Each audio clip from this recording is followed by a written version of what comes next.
So, a very good morning to all of you. I am delighted to welcome you all on the behalf of the Department of Languages, Manipal Academy of Higher Education, to the inaugural session of the two-day international conference on plurilingual and intercultural education, Cartographies of European language learning in India. I would like to start by extending a special welcome to our esteemed guests today and to invite them onto the dais. The keynote speaker, Professor Terry Lamb, who is currently at the Department of Languages and Interdisciplinary Pedagogy at the University of Westminster, London, and who also serves as the president of FIPLB, the International Federation of Language Teacher Associations. So, please.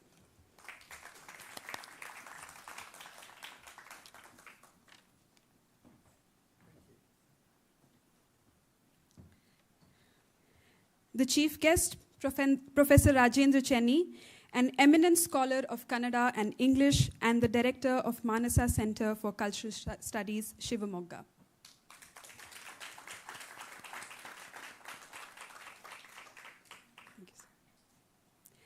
Honorable Pro Vice Chancellor, Management, Law, Humanities and Social Sciences, Professor Madhuvir Raghavan.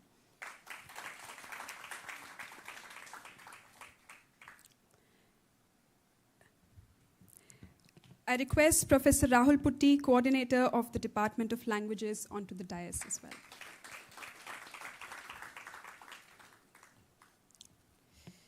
I would also like to extend a warm welcome to all the speakers at the conference who are present here or are joining us online, heads of institutions and the departments at MAHE, faculty members and students.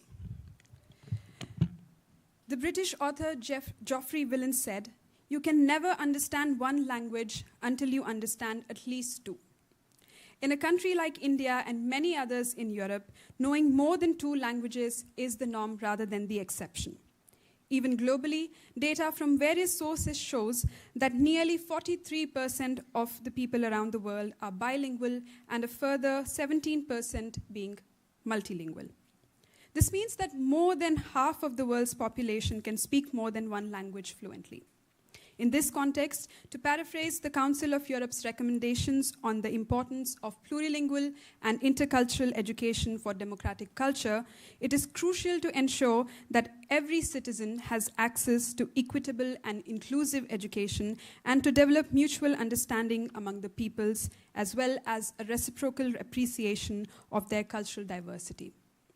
The present-day educational practitioners and policymakers are faced with the responsibility of faithfully representing the very versatile and dynamic plurilingual and intercultural contexts that permeate learning environments. Over the course of the next 2 days, we will get the chance to hear scholars, teachers, representatives from educational institutions, language associations, cultural institutes, and the industry.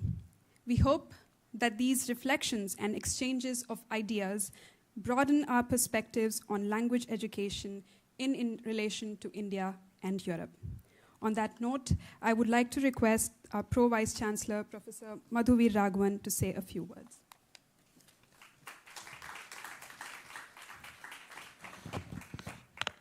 So, very good morning to everybody. I have no prepared speech. I'll just say just a few things. Thank you very much, Rahul, for having me, and to all the distinguished guests, Professor Lamb, Professor Chenny, and Peggy. I just had a chat with you as well, and so many others who have joined us from different parts of the country and around the world, and to all the students. Look, I'm an odd man out. I can't speak different languages, but I'm a professor of finance, and I have really nothing to do with languages. That's what people would think, but fortunately, this entire Department of Languages and Center for European Studies, which Neeta heads very proudly, and philosophy and MCH sort of comes under my purview. And one of the vision we have for MAHE is also to make sure that all of these wonderful departments, we will have a unified structure fairly soon. And we want to make sure that we have the best of the professors coming and visiting us and spending time with us, and students and so on and so forth. So with Rahul, I was just having a chat with him about where we see this sort of event going. Personally, I like this too. I like conclaves like these or workshops, whatever you'd like to call them, I like to see them bigger and better going forward. So one of the things I would like to propose to Rahul and team is to think of it as like a monsoon school or a winter school or a summer school, and get amazing people like yourselves come and visit this beautiful part of Karnataka state, Manipal. And once you sort of come into this little town, you'll fall in love with it. And I would like to see this happen regularly, and then probably broaden this to get doctoral scholars and other people from around the country, around the world, come and spend time with us, look at research, papers together, grants, have a great conversation. I think that's necessary these days. And I tend to miss it as an administrator. I tend to get into a lot of leadership sort of stuff, and I end up missing some of those very important conversations. I wish I could stay here the entire day and listen to some of the great talks that you're going to deliver, but unfortunately the song, which is surrounded by intellectuals and professors and students, and that's what gives me this: write what you want to write, speak what you want to speak. They do something that others just cannot do, right? And they're never going to have 5,000 students enrolling in the department. But it is also equally important that schools like these, and this year, our vision is to have a very unified structure of humanities in which the philosophy department structuring what I think should be a comprehensive. It's said that this is what is ascribed to her. People will always forget what you said. People will always forget what you did. But people will never forget how you made them feel. So today, as I stand before you, I can say one thing, that I really feel overwhelmed. I'm actually a little dazed to come to terms with the fact that you're all here and that we are having this event. And I would like to dedicate this very first conference that we from the Department of Languages have organized over our 4-year journey, but then the association with languages and Manipal that goes back further. But as a department, this is our very first conference, and I think this beautiful title that we have, Plurilingual and Intercultural Education, Cartographies of European Language Learning in India, it's the culmination of a journey that we started way back in 2010, and which over the period of the last 4 to 5 years, we have brought it to this position. And I would like to dedicate this conference to above and all to my dear colleagues from the Department of Languages, each one of you, or at least almost all of you who are here. And more than anything else, to the students who are sitting behind. But then this conference is indeed it's all about what you are studying.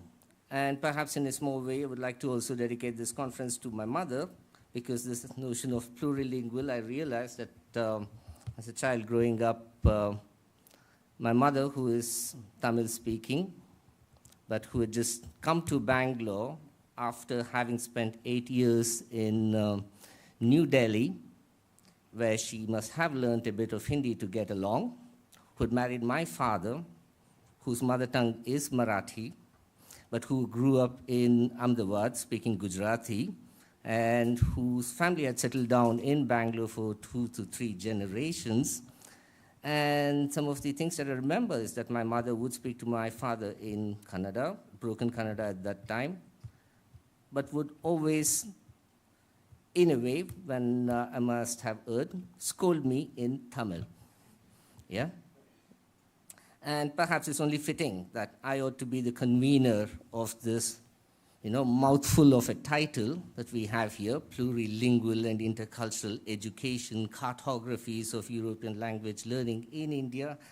But it's a position that it is an event that I'm very to have brought together with the help of my colleagues and students and all well-wishers and supporters here at MAHI.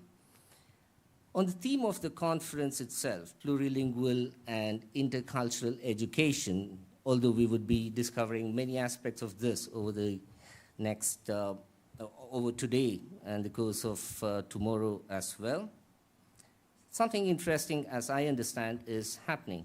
We are at a triad of where we have unprecedented human migration across the world, and I know the idea of migration and the linguistic landscapes that these migrations bring about is something extremely fascinating on the one hand, and about which we're going to have a plenary session tomorrow, and I think that promises to be most interesting. While that is happening on the one hand, we also live in an era of unprecedented information where the ways we regulate our social worlds is so much based on information, and combine the two, and then you have another element which is premised on individual rights. So operating out of the interstices of these three elements is where this, what you may say is this 21st century terms in this discursive space that we call about within these three elements there, that you have plurilingual and intercultural education, which now is a recommendation in terms of language education by the Council of Europe. So definitely then it occupies a discursive dimension to that. And perhaps it's a realization as well that the world at which, the modern world that we have constructed in terms of monolingual nation states, and with which we have associated monolithic forms of culture, these are being continually challenged, and perhaps it's a whole new paradigm that we are about to discover. And so while this theme, on the one hand, is what operates at the broader global level, if we were to look at it that way, more immediately for us in India, it's also the task, as it's, it rolls off very easily when we, look at the kind of work we have within universities, that, okay, there's a department of languages, but what indeed is our work? What languages are we talking about? And yes, in my profile over the last 10 years, I have been working with European languages, but then that also incites a kind of thinking, okay, what then am I talking about European languages? What is European about it, or why this idea of European in the first place? And so these deliberations, this investment in terms of ideas, this is what has led me over the last years working firstly as faculty at the Center for European Studies, and later Department of Languages. It has allowed us to reflect very deeply on these questions.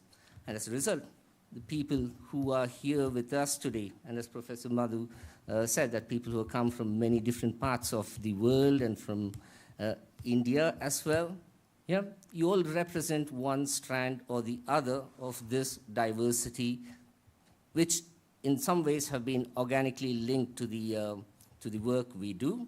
But at the same time, let me just take the opportunity to put the first context in place. Having to talk about Europe, then the question is, as we started off, what is indeed the aspect of European languages and what is happening in this space at a broader level? And it is here that we couldn't have anticipated or expected a more expert scholar on this, and who's here with us today, and who, if I have to just, as I told, I'm still overwhelmed by the fact that who until just about 20 odd hours ago was in the UK. So, Professor Terry Lamb, I'm as humbled as I'm honored to have you here. Thank you very much.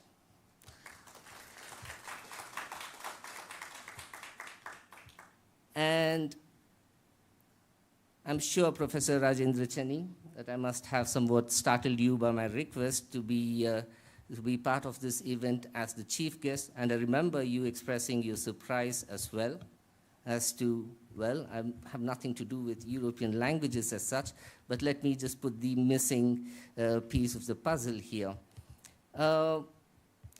In a work, as I said, when we have to ask this question, what indeed, as I have this portfolio of the Department of Languages, is it something that we ought to look at uniquely from the perspective of our fields of work, or is it something much more? And let me reassure you that since 2009,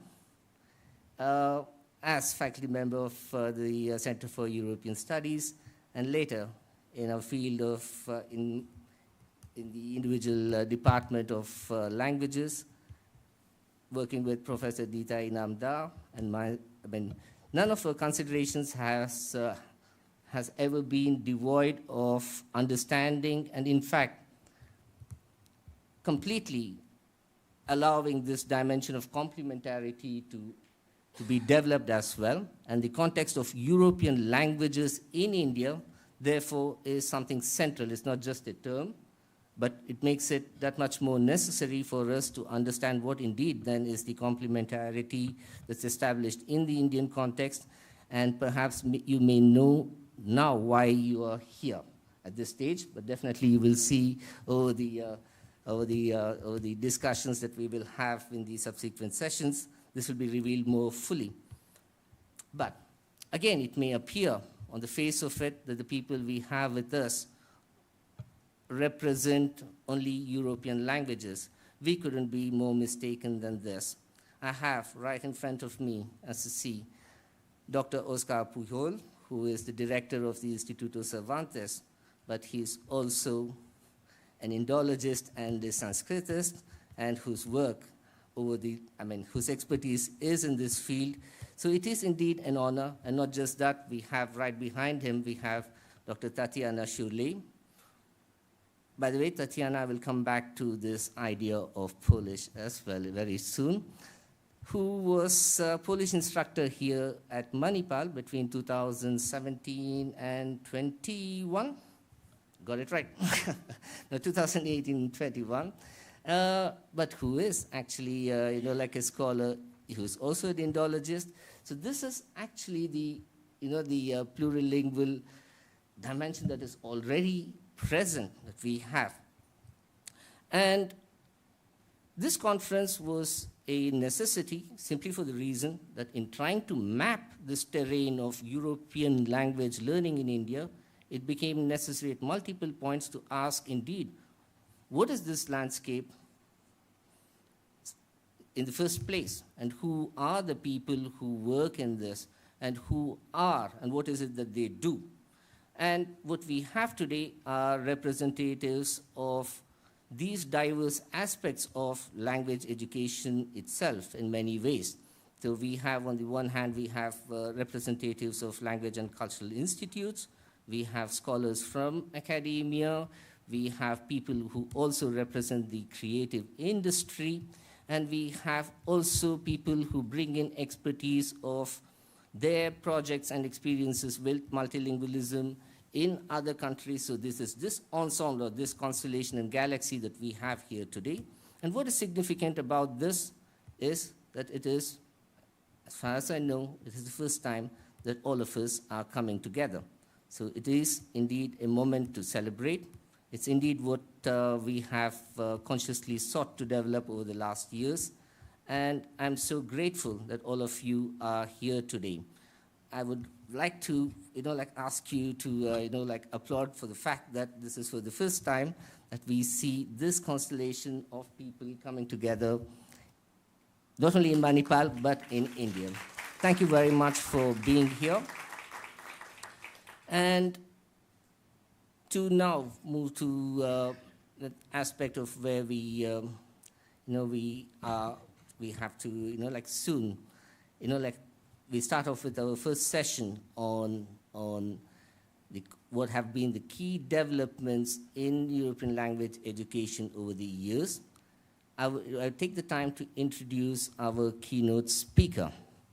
So just give me a second as I will, in addition to the, oh, you have it, please, thank you very much.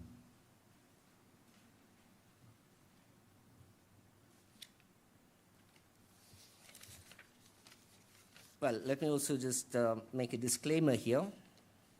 This is the shorter of two versions that were sent to me. And in addition to me having interacted with Terry on several occasions and knowing that, above all, it's an extraordinarily kind human being and a great scholar, and some of his very, very inspirational work. And I would like to also take the time to read out many of your distinguished achievements. Terry Lamb began his career as a teacher of French and German, plus some Spanish and Turkish, that comes in brackets, in London, progressing to a number of head of languages posts and eventually to posts in the University of Nottingham and Sheffield, where he focused mainly on postgraduate teacher education and urban education. A slight digression there. I really enjoyed this title. He is now a professor of languages and interdisciplinary pedagogy at the University of Westminster, London, based in the Centre for Education and Teaching Innovation, again in brackets, which he established, and the School of Humanities. He's published widely in areas such as pedagogy, motivation, multilingual education, multilingual cities, and activist research that challenges social, cultural, and linguistic injustices. His projects have included several at the European Centre for Modern Languages of the Council of Europe, supporting multilingual classrooms. In 2023, he was appointed to the Language Policy Advisory Group of the Council of Europe. He's a trustee of the National Resource Centre for Supplementary Education. Professor Lamb has worked closely on languages, strategy, and curriculum with the UK and other governments that include Australia, the Czech Republic, France, and Malaysia, and is founder-editor of Innovation in Language Learning and Teaching. He's president of FIPLV and was awarded the honor of Chevalier dans l'Ordre des Palmes Académiques by the French Prime Minister.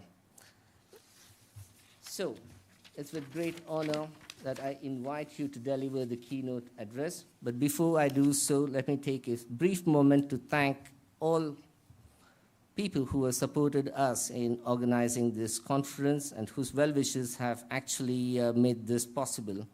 I would like to thank Professor Nita Inamdar and my colleague Srini. Are you there? Please raise your hand. Thank you that you're there. Thank you very much for being here. I also thank colleagues from the Manipal Center for Humanities who have worked very closely in ways on this project as well. I have Dr. Emma Dawson-Varghese. Thank you very much for, working with us on this. But let me also thank Professor Nikhil and Professor Gayatri who have extended support for us to organize this conference. So I welcome you all to enjoy this conference and above all, so also reflect and ponder on the theme, which we will come back to seek your inputs over the next 2 days. Over to you, Professor Lamb.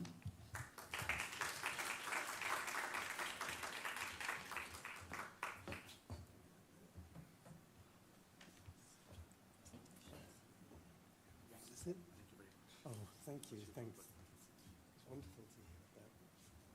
I'll stay in touch. There we are. Good. Thank you. So,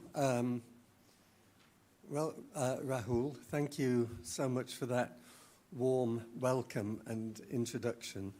I hope I can live up to your expectations, but I'm really, really pleased to be happy to be here in India. It's my first visit to India, which is interesting because I've been to many countries and I've worked with many. I live in a place which is, well, I have many Indian friends, but I've never been to India. So now I have. Thank you very much. So thanks to Rahul, thanks to Emma as well, for all of your support in the lead up to this and to almost physically bringing me here yesterday when my flight was cancelled, as I found out just as I was leaving for it. Yeah, I'm here and I'm very happy. Thank you. Just a few words of introduction really to this. First of all, my choice of theme. I've put that this is latest developments in language education. And of course, there are many latest developments in language education. one of the research areas that I've been particularly engaged with over the last 25 years or so is learner autonomy. I'm not sure that was I added that to my list actually, but learner autonomy is something that I've written a lot about. And learner autonomy across Europe is something that is being developed in different ways. Focus on problem-based learning, focus on assessment for learning, and of course technology involves a lot of work on learner autonomy. But I decided that I would focus on this area of plurilingual education, plurilingual and intercultural, although today I'm focusing more explicitly on plurilingual.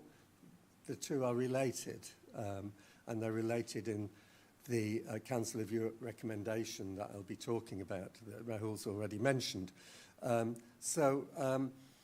This is an area that at the moment is particularly strong in Europe. It's a priority of the Council of Europe now. It's informing their strategies going forward, and it's informing curriculum development across Europe in different countries where I work. And I'll tell you about that work as part of this talk. So this is really why I wanted to do it.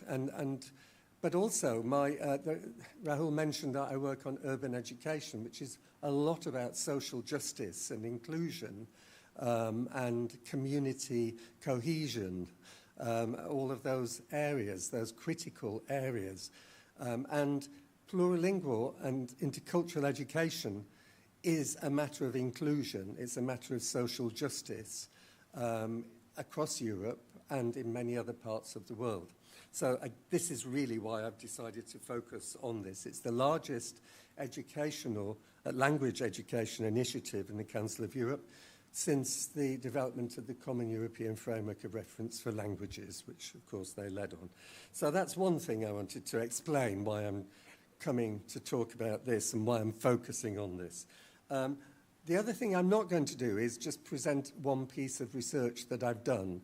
What I decided to do was to draw on different projects I've been involved in, research projects, but also very practice-focused research, and working with teachers across Europe, for example, through the Supporting Multilingual Classroom workshops, but other projects and research that I've been involved in. So Doreen Massey, who is an urban geographer and designer, planner, very, very famous and wonderful woman, talks about bricolage. So I'm kind of using bricolage here.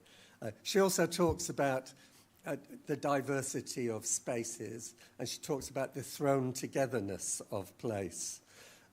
When I was reading through what I'd planned to do, I thought this is a bit thrown together. So, because I'm trying to merge all kinds, so it's a bit of a kaleidoscope, really. So that's what I'm doing here as well. And what I really wanted to say was that I'm not doing this with any sense that I feel that what is happening in Europe is comparable with the Indian context. I don't know enough about the Indian context, and I'm so pleased to be here because I can learn more about it. But it's not comparable. Rahul mentioned that, no, it wasn't Rahul, it was the introduction that you did, that multilingualism is normal, plurilingualism is normal. And it is normal, and this is what I tell people and what I work with people on to try and get them to understand. My whole talk really is about how we normalize it. Here it already is normal, yeah? But, you know, so in Europe, generally, you'll see it's seen as a problem. I've never understood it as someone that's been committed to helping people to learn languages with a bilingual, plurilingual daughter, how being plurilingual can be a problem, but it is seen as a problem or it's ignored. Yeah, so this is an issue. So I'm not comparing it, but I do hope that what you hear will help you to reflect on the Indian context. And certainly I'll be reflecting a lot on this when I listen to you about what we can learn, what I can learn from what's happening here as well. So I think I always end up with far too many things to say before I even start. And I've tended to cut back on that, but it's because you gave me slightly longer than I'm used to. So now I'm going to take longer with everything. I'm sorry about that. Yes, okay. Oh, yeah, the other reason, of course, is that you're all teachers of European languages. You're involved in European languages, so of course you will be interested in what's happening in Europe. So that's another thing. Okay, so I'm going to start. And this is my title, I've explained. This is an overview. So I'm going to start really by talking about the context of Europe and multilingualism and plurilingualism. And I'll talk about the difference between those. And I'll argue that there is a monolingual habitus. And so how, why? Why is there one? And why does it need to be challenged? And although the recommendation for the Council of Europe doesn't use the term monolingual habitus, it's what it's talking about. So that's the start. And then I look at how we shift that monolingual habitus to a plurilingual habitus, so where plurilingualism is the norm, as you said, is the case here already. But this is very hard work in a European context, even harder in that part of Europe that sits outside on an island called the United Kingdom, because English is the language, and they just then assume, well, everybody speaks English, that's normal, isn't it? We don't need other languages. So I'm going to talk a little bit about how we move towards a plurilingual habitus within education. I'm going to be drawing on the recommendation from the Council of Europe. It's a recommendation on the importance of plurilingual and intercultural education for democratic culture. And I'll explain why there's that focus. And I know this very intimately because I was on what they call an ad hoc. Are my eyes going, or has it gone darker? Yeah? I feel like I should be now singing a song to you. Yes, so I was on the committee that led the development of this recommendation, and on a small drafting group. So 3 of us actually wrote this recommendation and redrafted it after all of the 46 member states had series of meetings over 2 years to make sure that we could get some consensus. But I'll say more about that later. And that, as I've suggested already, it's not just something that can be done in school, in education. Education is key to shifting and to opening minds to other languages, cultures, to enjoy them and celebrate them, and to be aware that, there are sometimes social injustices related to them. But it can't be dealt with just inside the Education Institute. It's a societal issue. So I'll say a little bit about that at the end if there's time, but it is quite important. Okay. I'm going to have a drink.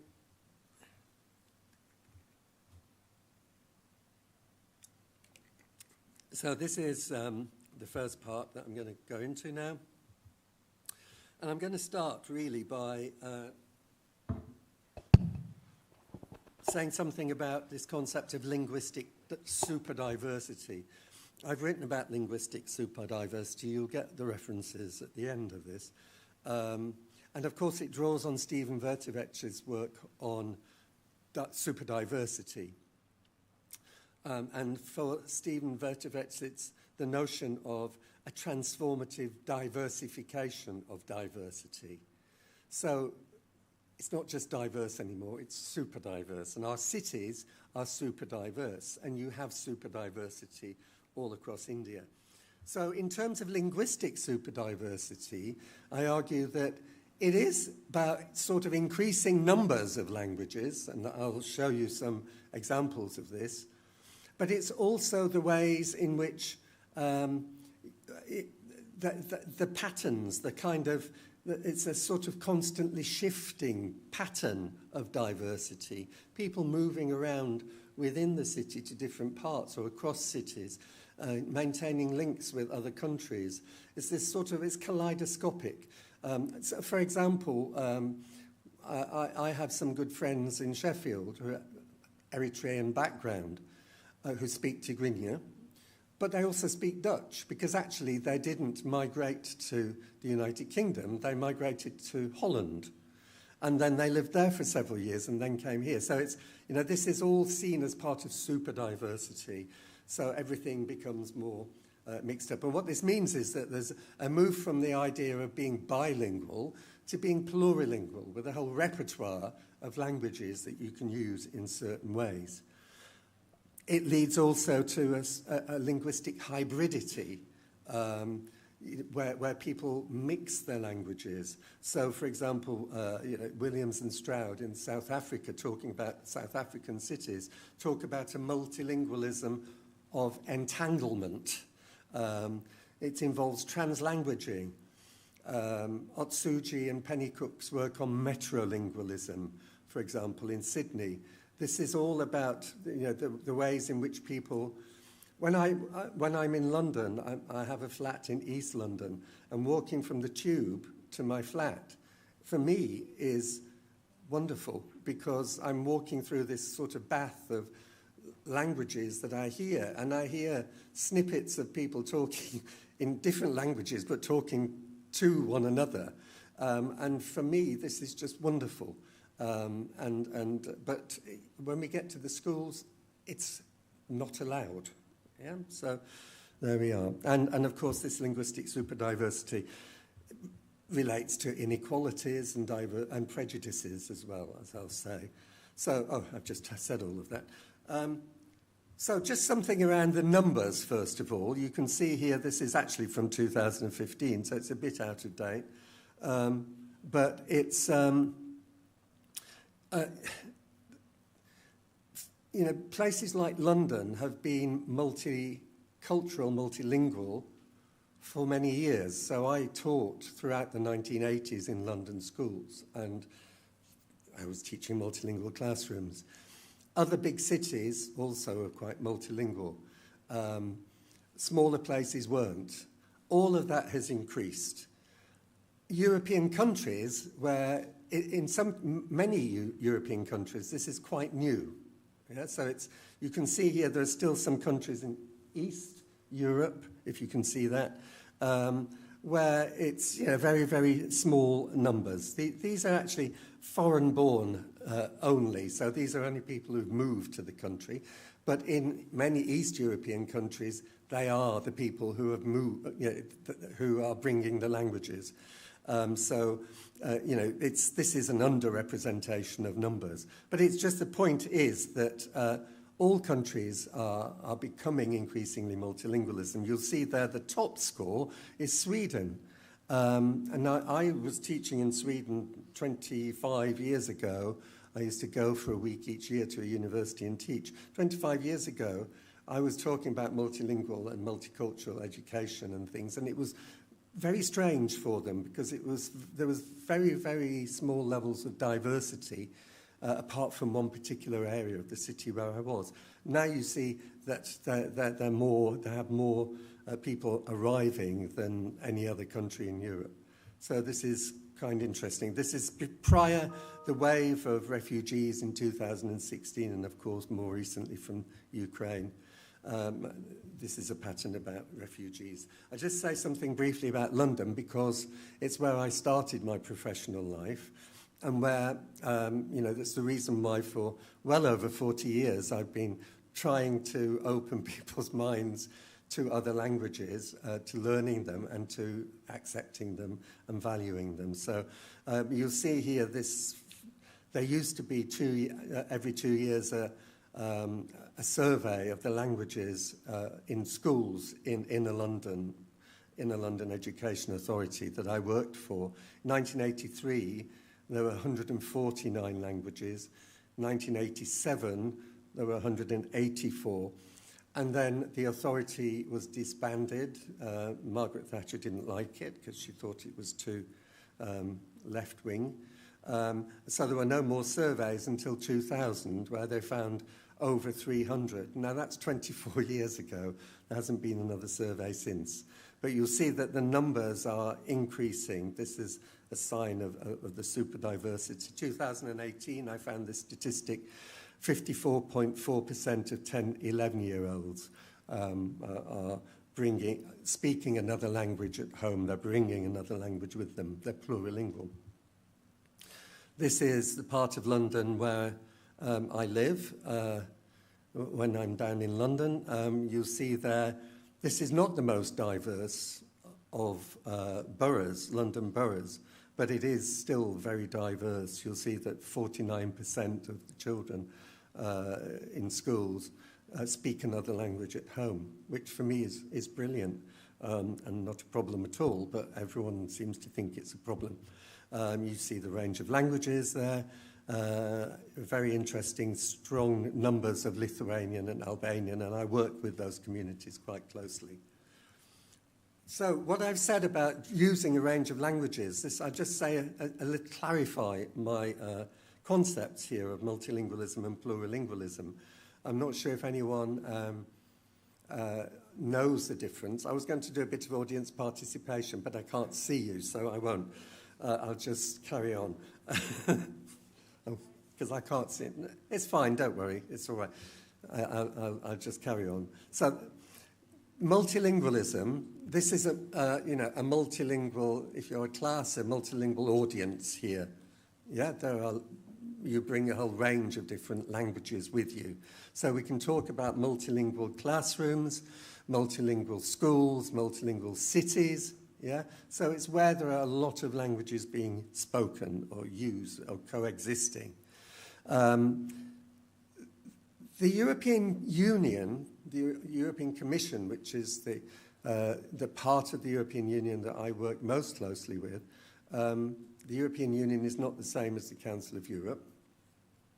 But the European Union only refers to multilingualism. It's the Council of Europe that really has brought this concept of plurilingualism to the fore. And for plurilingualism, think of bilingualism plus. Yeah, it's a plurilingualism.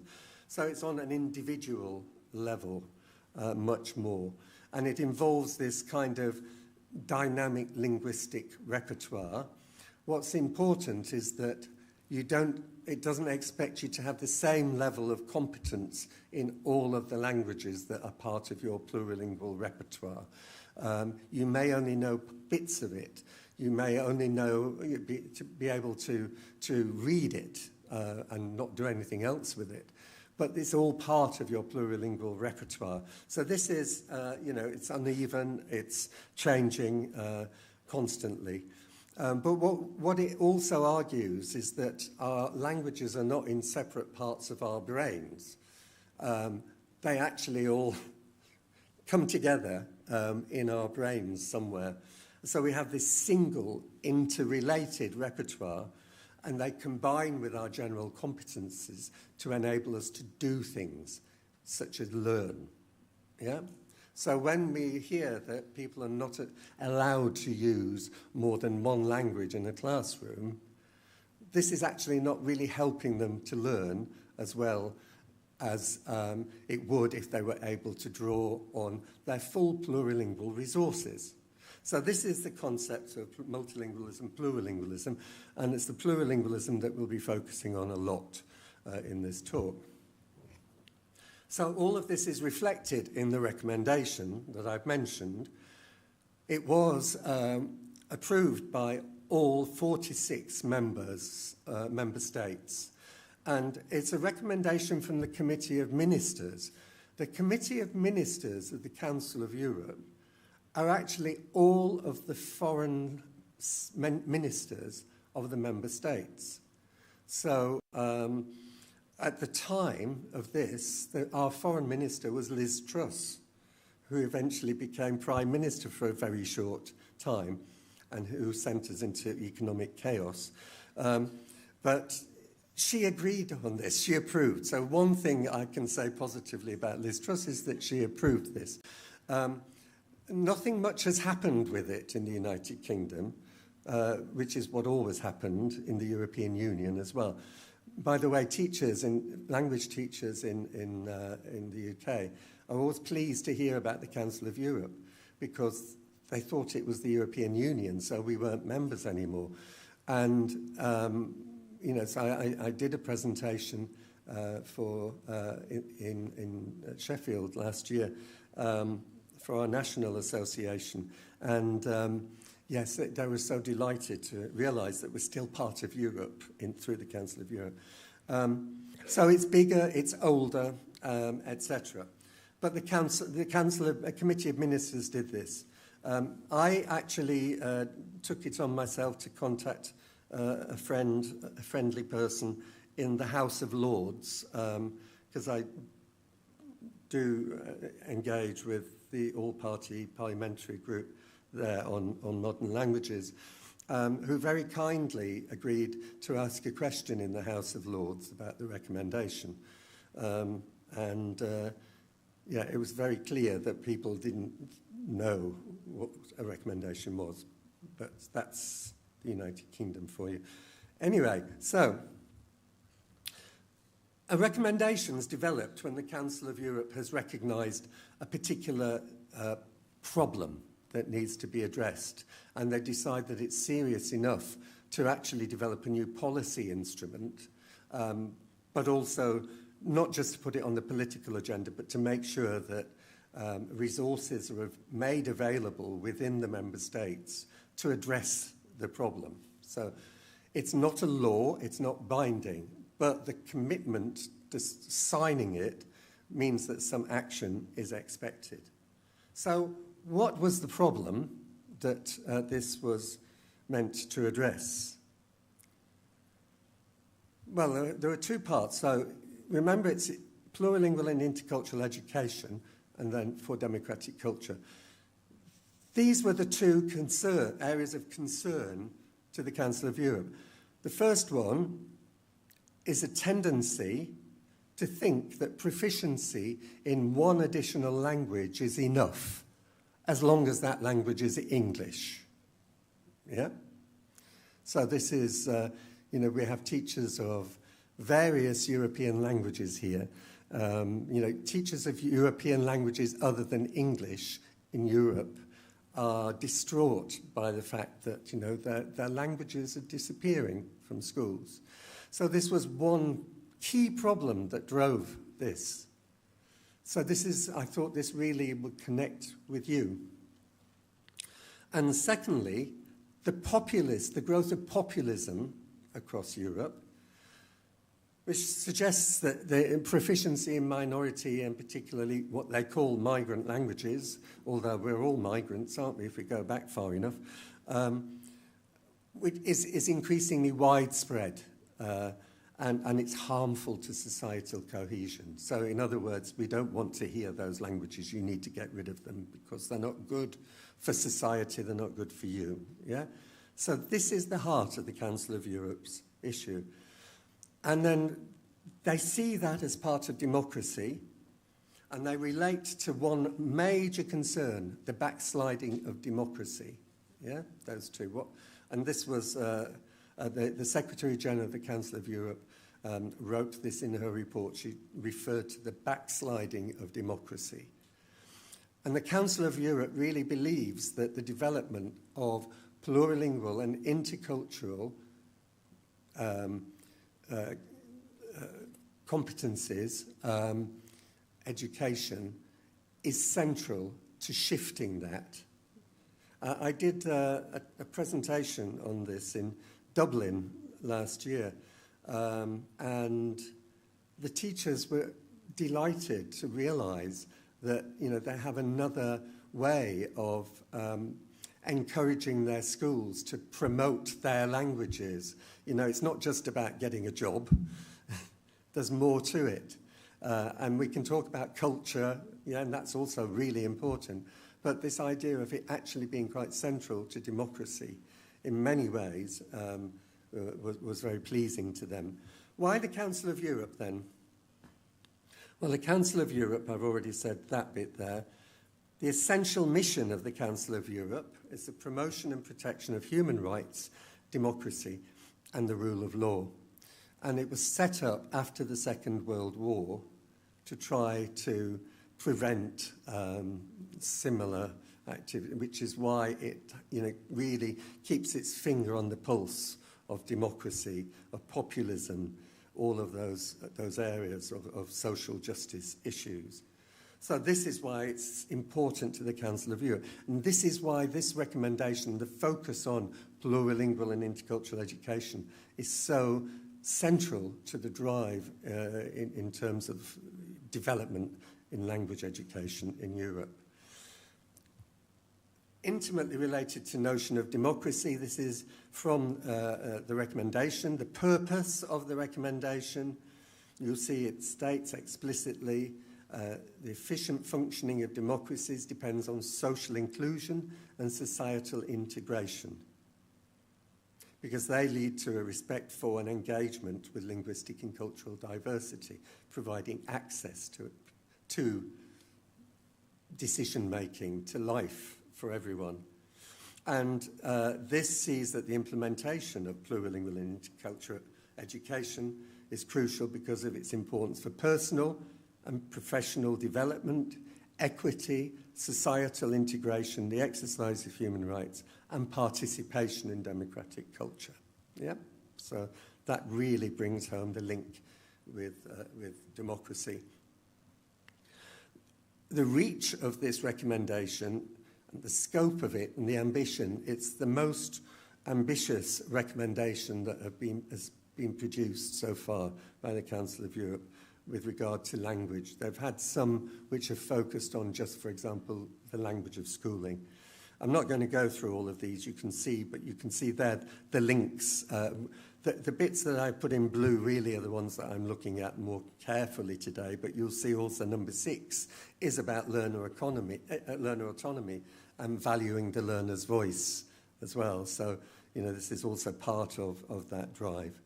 And in fact, my research now is starting to bring together my areas of plurilingualism and autonomy, because what I'm exploring is the way in which learners are able to draw on their own internal resources autonomously in order to be able to learn. Yeah? So I'm now trying to make that kind of link. There's a series of measures. There are 19 measures in this recommendation, and they are really about bringing together agencies of formal learning, and that is all levels, from preschool right up to higher education, adult education. So bringing them together. Non-formal education, and by non-formal I work a lot with what we call supplementary schools in the United Kingdom. So, for example, with the Albanian school, it's one which usually has been set up by parents, by the community, to ensure that the languages and the cultures for the children are maintained and enjoyed and all of that. I work with the Turkish school. And with several others, well, with many schools. The Resource Centre for Supplementary Education was about supporting all, including many from different Indian communities. So it's about this collaboration, it's lifelong learning, and it's not just about education policy and practice, but societal attitudes. Yeah? So this is, again, where we have to think about, certainly we're developing more positive attitudes through education in the school, but how do we then, impact on the press and everything, which says, oh, this school is rubbish because it's got all these bilingual children, which makes no sense, but people read it and believe it. So, just a few examples of why these measures are necessary, and here I'm going to first very quickly just take a snippet from the Language Associations and Collaborative Support. I wanted to mention it because I'm so pleased to be here where teachers of different languages are coming together. I wanted to say that at the start as well. For me, this is crucial. When I first became a head of languages in a school. We were teaching French, German, Spanish, Italian, Latin. I think that was it. And they all had their own spaces and their own cupboards, and they never talked to each other. And so I eventually, in all three of the schools where I was the head of department, got them working together and sharing ideas rather than competing with one another. Yeah? And the result was that the numbers of learners doing languages increased for all of them. So anyway, I wanted to mention, that's a bit of an aside, sorry. So this was a project that actually was a European Centre for Modern Languages project. This was my first project with ECML. And it was led by me as from FIPLV, but it also had the president of EDV, the International German Teachers Association, and FIPF, the International French Teachers Association, as well as our Nordic Baltic region of FIPLV chair on there. So the 4 people that made up the team were all involved in language teacher associations. And it was about supporting them mutually, etc. So part of that was to do a big survey.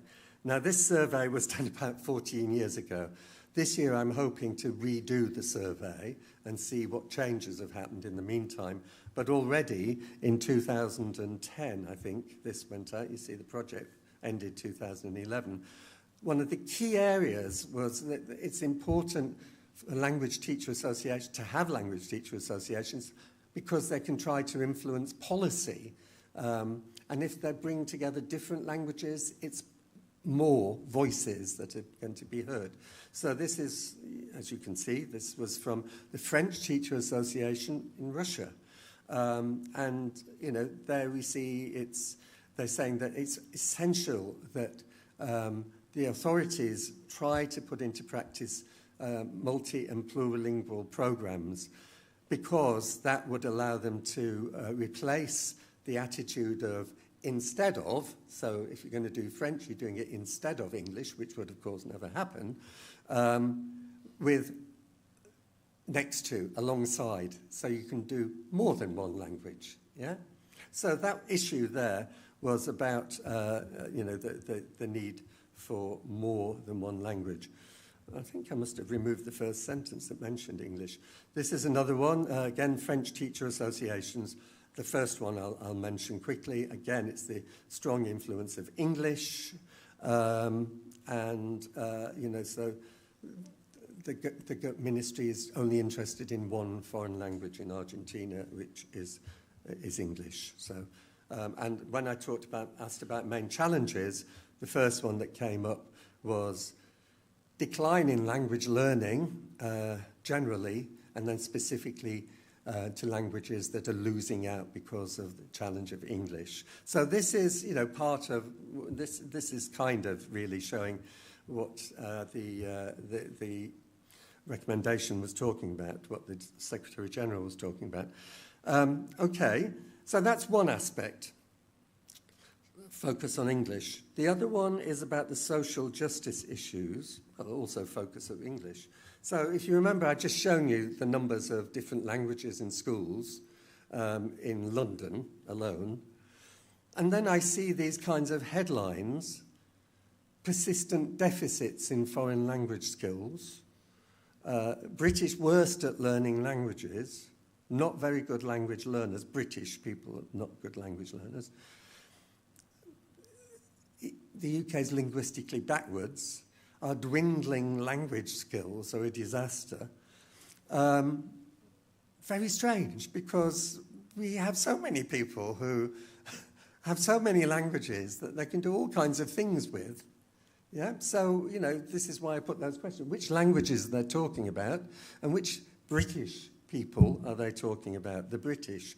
They're not talking about those, you know, people who are living in the place in London that I walked through, you know, whose children were born there. They're not talking about those because they are fluent in their languages. They're able to write their languages in many cases, not all of them. But they're not counted. They're just ignored. So there's these documents come out which just sort of ignores all of our plurilingualism. But there must be one of the most multilingual countries in Europe, probably but I don't like to say it because I don't have the data and I'm an academic. But we are probably one of the most, and yet we're linguistically backwards. So, you know, there's an issue with that.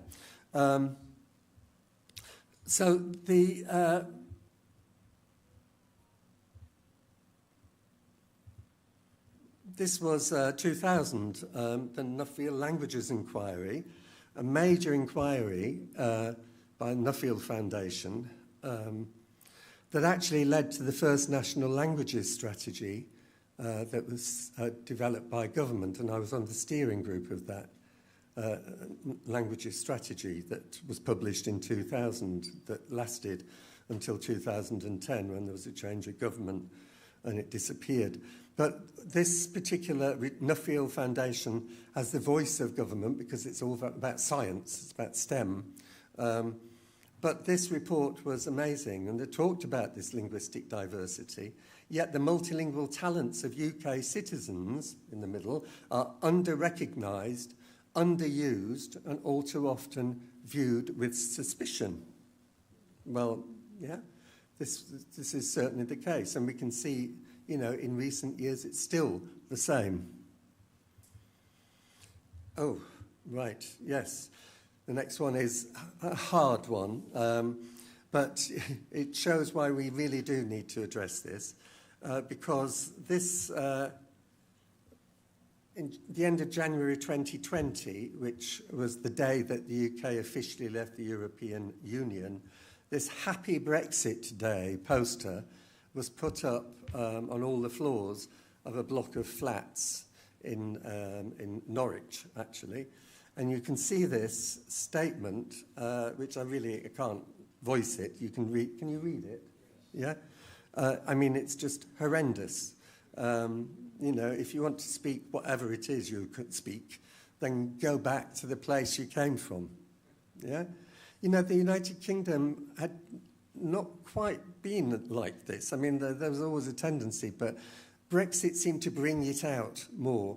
And you know, there's been a lot of research evidence of hostility and even violence towards people speaking different languages on buses or in the streets, which I can't remember in all the years I've been living or working, happening. So, you know, it's amazing what this Brexit damage can do.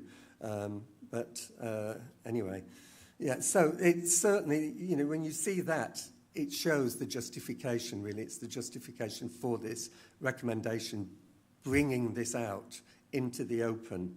And, of course, education plays a major part in addressing this.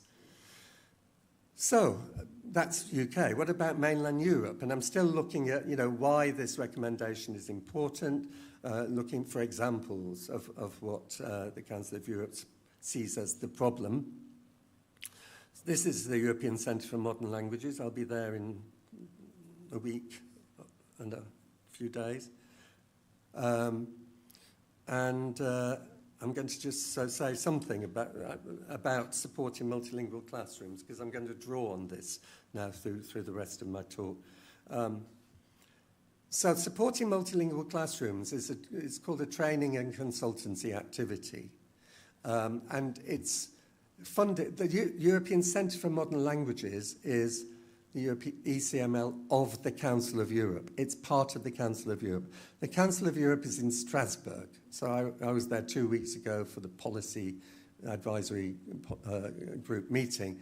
ECML is in Austria, in Graz, and that was set up really to develop programs, materials, resources, projects that will help teachers to,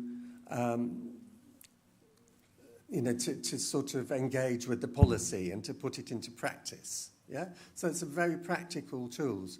All of the resources, and this is another reason why I wanted to share it, all of the resources from their many, many, many projects are available on their website, and it's totally free.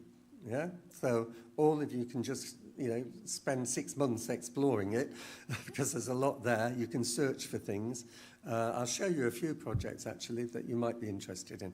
So this is ECML.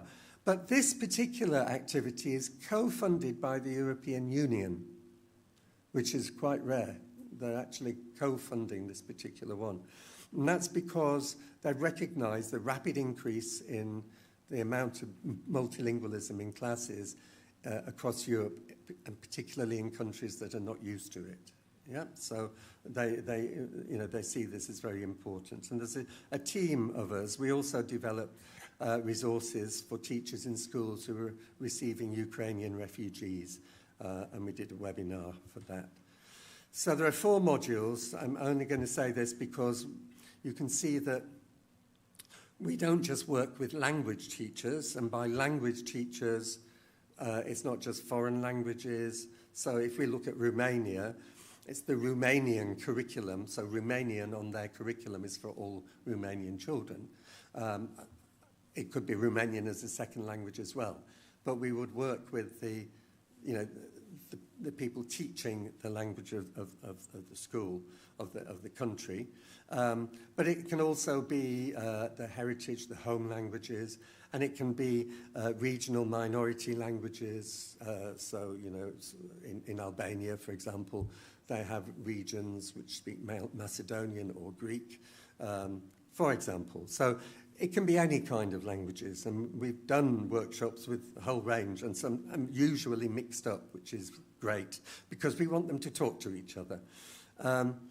We work with teachers of maths, history, science as well, across the curriculum, because if they're working in a multilingual classroom, they don't know what to do.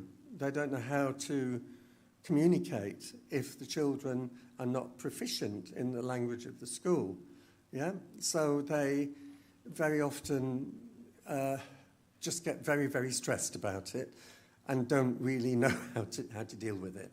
So, and as I always argue, all teachers are language teachers, whatever subject you're teaching, because you're teaching through language.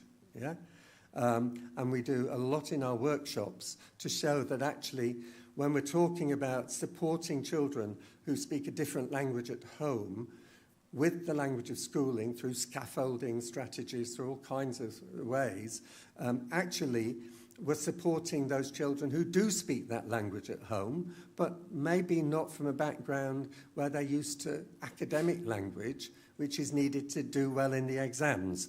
So the focus on academic language, the language of school, the language they need to be able to use in order to pass exams in all of the subjects, is something we also work on. So it's a very broad concept of language education as well. So anyway, I won't say any more about that, but we work with all of these people, whole school policies as well, and we mix them up. They're all bespoke. And these are, you see, so far we've done 71 workshops in 29 countries. And a number of countries have had more than one.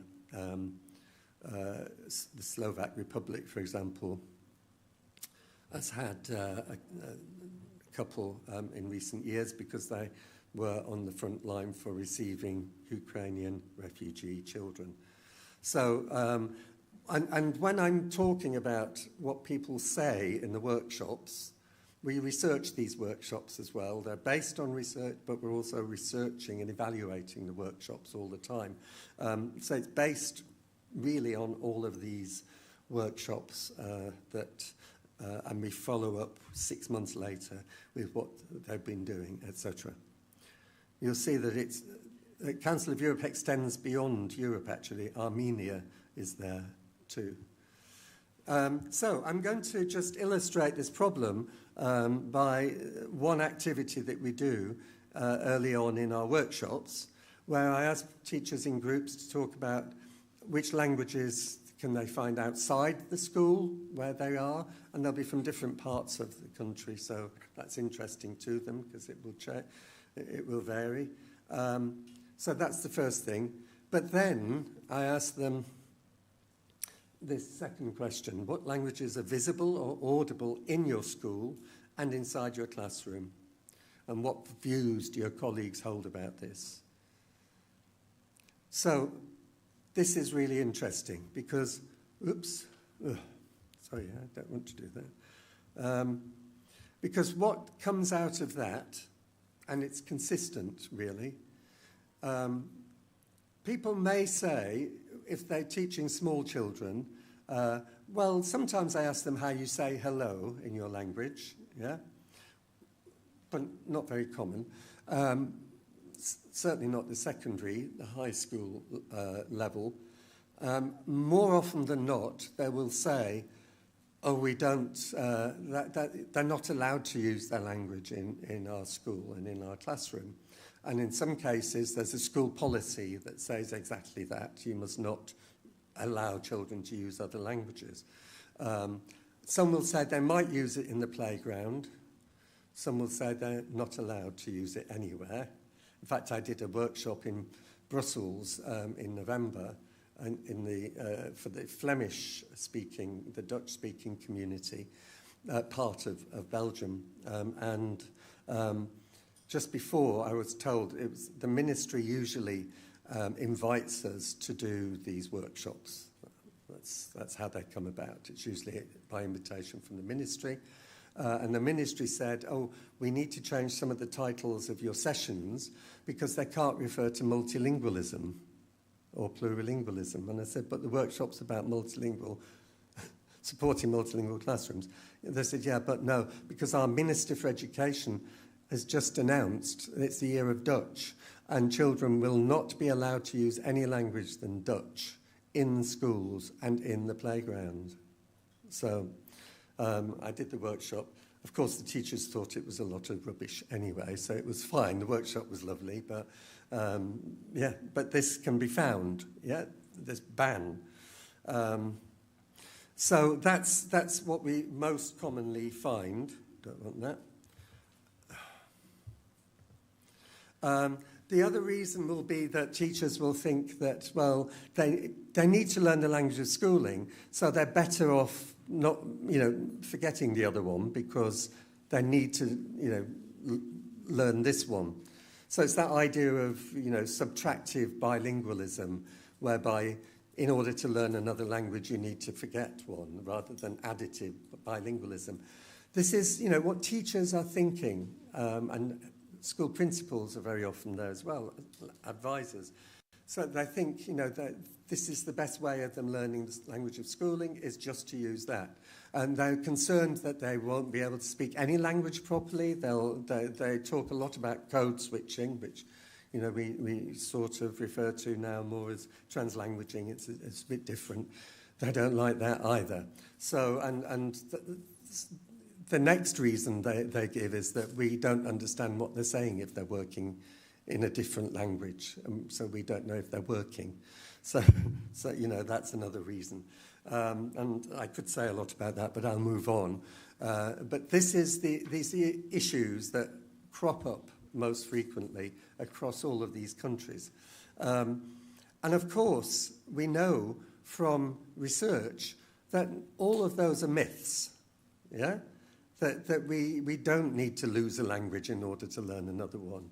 And that we need to continue to develop our first languages in order to kind of more effectively learn other languages. All kinds of research that shows that. But, this is the sort of beliefs, the attitudes that people bring. They've not done about this, they've not learnt about this in their teacher education programs either. So, it's like if you ask someone on the street, what do you think? They'll probably say, oh, yeah, it's probably better if they don't use that language because they need to integrate, so they need to learn this language. And teachers still feel the same as well. So this is what, in a way, what I'm calling the monolingual habitus, all of this. And Ingrid Gogolin in Hamburg first coined this term, the monolingual habitus. There's other terms used, like monolingual ideology by Adrian Blackledge. but I prefer to use this. I'll explain why in a minute. And this really says, in a way, there's a hierarchy of languages. The language of the school and English are at the top. Others might be tolerated. You know, my daughter speaks German, Austrian German, and they don't think that that's a problem. It's tolerated. If they're learning French and German, it's, you know, that's okay. Other ones just aren't. You know, they're just seen, all of those languages are a problem. They're not as a resource at all. So in fact, what we're doing is we're excluding parts of our learners' identity, their linguistic identity, from our classrooms. Speakers of those languages, this is also the monolingual habitus, tend to be spoken about in deficit terms. So they'll be referred to as, in England, non-English speakers. That's their identity. You know, they're not plurilinguals, they are non-English speakers. So what they are perceived not to have. Semi-linguals. I've even seen languageless, you know, in this kind of way. So what plurilingualism in this way is being monolingualized. Monolingual habitus also means about one language in one place at one time. Yeah, so of course, you know, if you're in a country like Switzerland, there are 4 national languages, you know, it's not monolingual, but it's a monolingualism in certain concepts, that only one language is appropriate in that classroom, and any others will only interfere, which is why, you know, I mean, I was taught to teach French and German in French and German and not use English, you know, etc. And that's... I mean, I enjoyed doing it that way, but, you know, the plurilingual pedagogies that I'll show you are about drawing on what children know already in order to learn other languages. Plurilingual families can also be affected by this. Parents just don't know what they're supposed to do. I had an appointment at the hospital last year for a test, and it was just an allergy test. But the doctor, the main doctor, asked me what I did. I told her, and she said, "Oh, can you give me some advice?" And I said, "Yeah, of course. I thought I'd come to you for advice, but I'm happy to give you advice." And she was from India, which is why I'm telling you. She'd been in the country for a few years, and she got a little girl, and she'd taken her to the nursery school. And when she came to pick her up, the nursery teacher wanted a word with her and said, "What language are you speaking at home?" And she said, "Well, Hindi." I think it was Hindi. The nursery teacher said, "You mustn't do that. You must speak English." Yeah? This is a monolingual habitus. Just a belief, which is why everyone needs to know this. You know, speech therapists are blaming a problem on the fact that they're speaking a different language at home. So, translanguaging isn't allowed in monolingual habitus, and of course it's reinforced by these asymmetrical power structures. Let's just have the time. Okay. Habitus, this is one way that I've defined it, but basically it's just something that we kind of learn to believe through our histories, through what we hear and see. It's not something learned. It's what to us becomes what seems normal. So when we're talking about monolingualism is normal, that's a habitus that we inhabit, this is where it comes from. And so if we're moving to a plurilingual habitus, where that is the norm, then we have to shift all of these, you know, sort of sets of cultural norms that emerge from dynamic webs of dispositions shaped by past and present experiences and practices. And it isn't easy to do that, of course, but yeah, this monolingual habitus includes ignoring anything but one language. So I'll just give you one more example. This is a university policy, the university will remain nameless, very strong on equality, diversity and inclusion. Have a look at this statement from their EDI policy. You'll see, allow students and colleagues to reach their full potential regardless of age, disability, etc. A long list, no reference to language. Yeah? It's just not there. It's just not seen. Yeah? Okay.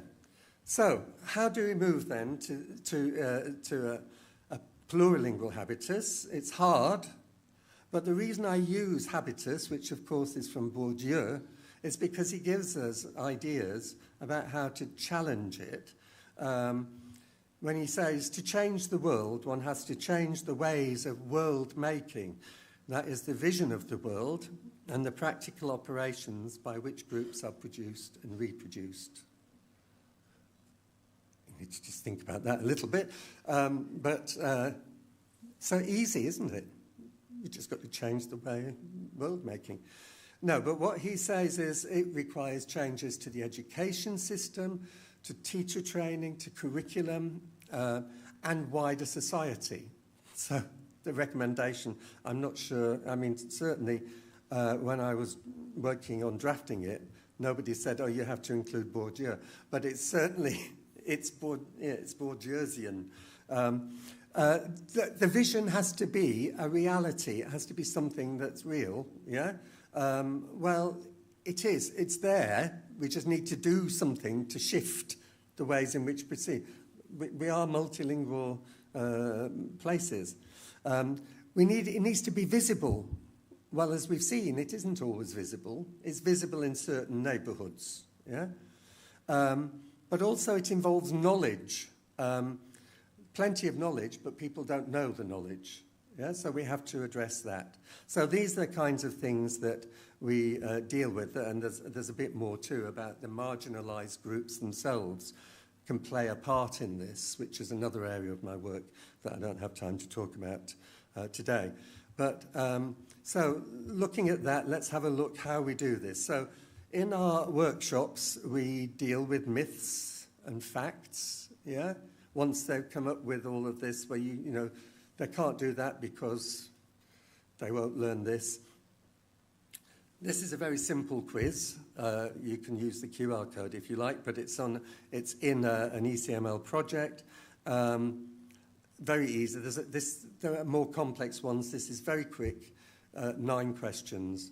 They click myth or fact, and whatever they do, a little paragraph comes up from the research. Yeah?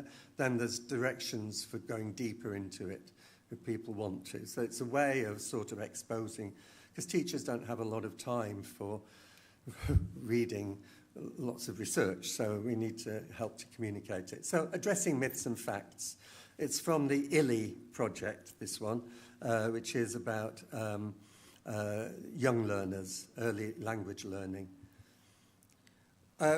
We talk about the benefits of plurilingualism. We get them to think what the benefits are, and then we sort of fill that in. And you can see, we know that there's a range of benefits of plurilingualism. I did a literature review for a particular article, so all the references are in that article. But again, the myths and facts and the benefits are important. And carrying on, we then move into some other aspects. So this is now back to the measures of the recommendation.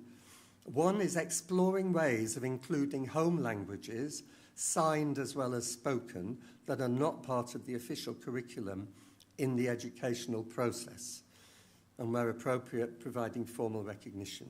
How do we do that? So, there's quite a few things that we can do about this. In fact, I was doing it in the 1980s as a head of school in languages, where we had 40 languages spoken by our students in the school. But I don't think I have time to talk about that. But one of the things there was that I did introduce Greek and Turkish, which were the most widely spoken what we call community languages, in the school onto the curriculum for everyone to have a taster of. So they all did tasters of French, German, Greek and Turkish. And then they could choose which one they carried on with. A lot of the monolingual English speakers chose to do Greek or Turkish first. And when we asked them why, it was because they said, well, our friends speak it, don't they? I mean, we can practice, we can talk to our friends and people won't understand.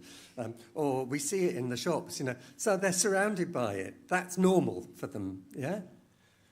What that did was the next year we then said, if you want to learn a second foreign language, you can do. They all then chose to do another language. And so they were doing 2 foreign languages, unheard of, really, already in the 80s. It was not very common. So, this really taught me that actually multilingual context is motivating for all language learning. Yeah, it's beneficial for everybody. And we also did language awareness activities. I did interviews with children saying, hello, my name is, and I'm speaking in a range of languages. We turned them into cards, into a resource. We played the recordings. They had to work out which ones the languages were and put the cards in order and then in the language. And of course, they would then look and say, is that yours? Is that yours? And the children who heard their language probably for the first time in a classroom used by the teacher, as a resource, they almost grew in their seats. They were so happy to hear their language. And then we'd say, Mike, can anyone teach us how you say this in another language? And honestly, the impact was tremendous of that kind of work. And we did language families and all sorts of other things as well. I taught it in the personal, social, health education section of the curriculum, which meant that teachers of other subjects, I had maths teacher, home economics, various ones, were doing this. I had to teach them how to do this. They thought it was amazing. And the maths teacher organised a multilingual maths week, which was amazing. Okay, another way then, this is actually an activity that's the first activity that I always do with my workshops. They're always different, but I always do this. So basically they're given a body outline and they have to think about the languages which form their plurilingual repertoire, so not just those that they can speak to a certain high level of competence, but others, and decide where they would place them in their bodies, and why. And I did this with my MA students. I did a class on multilingual education on Friday, 2 classes, and they did it as well. And they found it very revealing, because what it gives you the opportunity to do then is to talk about your languages in a very fluent and very deep way that would never happen if you just asked somebody. It's a reflection tool. Where would I put it? So here we've got, you probably can't see it, this is actually from one of my team members who lives in south of Germany and teaches in Switzerland. But this is Christina, I think she was 13 or 14 at the time. She's put German in her head. She says, I think and speak in German usually. Here is Russian, her Muttersprache, a mother tongue. I have an emotional connection to Russian. It's very often it's in the heart. Her heart seems to stretch a little bit. English is in her hands and feet, and she says that it's practical language. You can always use it. Very often it's in their feet and their hands. It's where they can travel and always use it. She's got a bit of French here in her wrist, which is, she says, I learned it in school, but I don't have much connection to it. And this one is Turkish, and she's put Freunde, Wohnort, so friends and neighbourhood. So she may not even speak much Turkish. Maybe her friends have taught her how to say hello or whatever. But she's adopted it as part of her identity, And this is about identities. And there are others as well, which I don't have time to go into.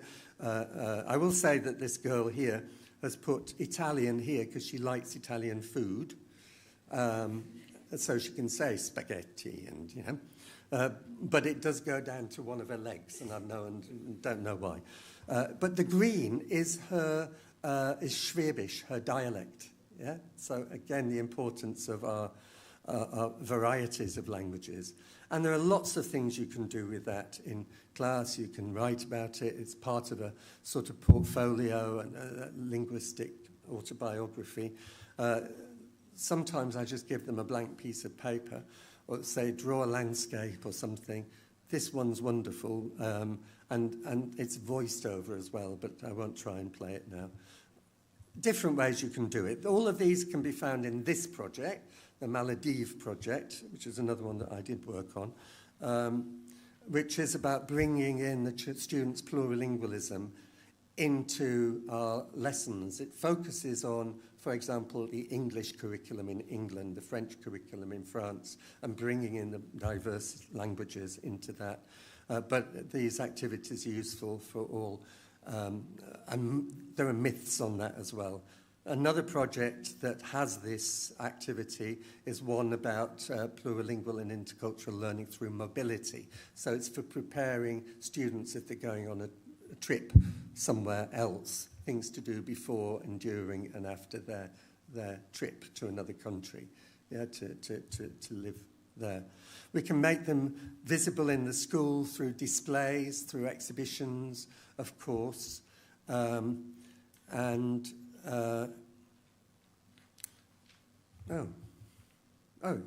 don't know why that was like that. So lots of ways of making them visible. The measures also talk about promoting the teaching of languages in interaction with one another. Another key measure, again, getting rid of this idea of isolating them. It's a pluralistic approach. It's based on constructivism. We learn through building on what we know already. Knowledge is not just handed to us. The teacher's job is to connect it to what we already know. This is constructivism. And so we're connecting it to the language awareness that they bring with them. It repeats this idea of the plurilinguals having a single interrelated repertoire that's mentioned in the Common European Framework of Reference for Languages. And pluralistic approaches include activities involving several varieties of languages and cultures. So, comparing languages can be comparing languages in the same language family, or between all the languages studied in the school, or between the home languages and the languages of school as well. So it's about sort of looking at them and comparing. And the goal is to promote mutual support between languages, from the languages already known to the new languages, but also looking at the new languages can help you become more aware of your own language as well. And there's an example of that in a minute. So obviously language families, we used to have great fun with this when I was doing this in school, but there are more resources. All these activities are on the website. Some look at old-fashioned, some are very sparkly and new, but they're all good. This is just Romance and Germanic families.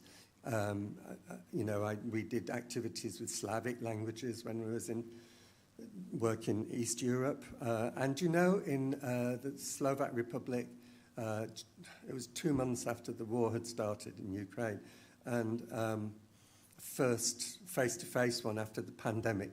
And we did this, and the teachers suddenly realized, but Ukrainians actually not that different from Slovak. There's similarities. And they hadn't thought about it. Yeah? It hadn't occurred to them that actually, if they can help the Ukrainian children to realize that, then there's a huge confidence boost. The difference, of course, is in the script. But if they can learn to decode, then it's very similar. Okay. We can look at kind of languages, grammatical issues, comparing languages here, word order, for example. This is brilliant. These are just different kinds of resources, comparing, and here you can see different word order issues as well, but you can also decode the Finnish for ears, eyes, and teeth. And then you can say, look, I thought you didn't speak Finnish, but they can work it out by looking at the patterns. This is an activity about plurals, and we did this with my students on Friday as well, looking at the patterns that actually was developed to support people learning French in France, because, of course, you put an S on the end, but you don't always hear it, so children miss it out. And it's to raise their awareness of that by focusing on the idea of plural. And you can ask children how they make plural in their own languages as well. I'm rushing through these. I knew I had too many. That's fine. And I asked my students on Friday, how do you make plural in your languages? And what they realized was that the word kitap, of course, is Turkish, but it's also from the Arabic. So, and we had various Indian students who said, oh, this is how we do it. But the plural was different. Yeah? Yeah? And in Turkish, it's kitablar. Yeah? But there were different plurals. And there was also someone from Iran, and Farsi it's also, but it's a different plural. This involves encouraging and facilitating communication and collaboration between teachers of different languages and different curriculum subjects, of course. That's one of the measures, but I've already said that. And whole school approaches are important. And this is a project to support with that. So I'm not sure that I have time to do the last bit, which really is a lot of pictures anyway.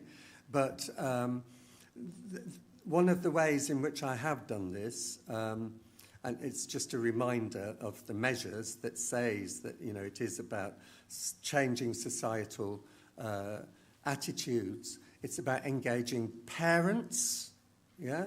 And we work on this in our workshops, because parents also need to be involved. There's a great project on parents on ECML with lots and lots of ideas, whether you do it already or not. Many other organisations, I did a webinar on this recommendation a few weeks ago that's still available, that focused entirely on out-of-school organisations, society on this. And you can see everything's in there, from business to the media, etc. I'm very happy for you to have these slides, by the way. I should have said that earlier. There's nice pictures of festivals in the city centres that help to change minds. If I can just go to the last slide, can you close your eyes so that you don't see me doing this? Because I always feel bad. Oh, sorry, that festival, I had to say that I managed to persuade the local radio to have an hour-long programme about our multilingualism in Sheffield. We had a kind of round-table discussion. So media can become interested, but I'm going very quick. European Day of Languages, all of the resources are available for you. You might know that already, but they're all there on the ECML website. Great resources. That's my webinar that I did. It's available somewhere on YouTube, I think. And just to conclude, this is something that I wrote in 2018 with my colleague Johan Vodička, which is a summary, really. Changes in the education and everyday experiences of everyone, both formally in educational spaces and informally in public spaces, which must valorise, make visible, normalise the presence of the languages of our communities and develop a plurilingual habitus through the production of interlingual shared spaces. It involves local communities, grassroots. It involves supporting them in resistance. And the final quote is I use it all the time. It's from, again, another human geographer, David Harvey, who says, "We are all of us architects of a sort. We individually and collectively make the city through our daily actions and our political, intellectual and economic engagements. But in return, the city makes us." I could unpick that a lot, but I won't. There's resources available, and there's the references. Oh, and I've lost my multilingual thank you at the end. Never mind. Multilingually, thank you very much for listening.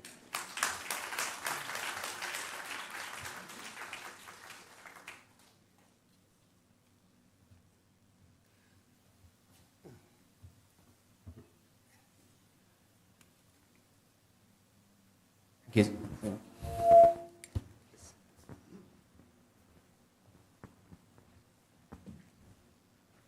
Thank you so much, Professor Lam. It's been a very fascinating session, and I think it perfectly sets the tone for the rest of the conference. I think we have time for one question from the audience, or maybe two, if it's quick. And on priority, I would like to allow the students to go for it. I see a hand up there. Ishan, that's you. Go ahead.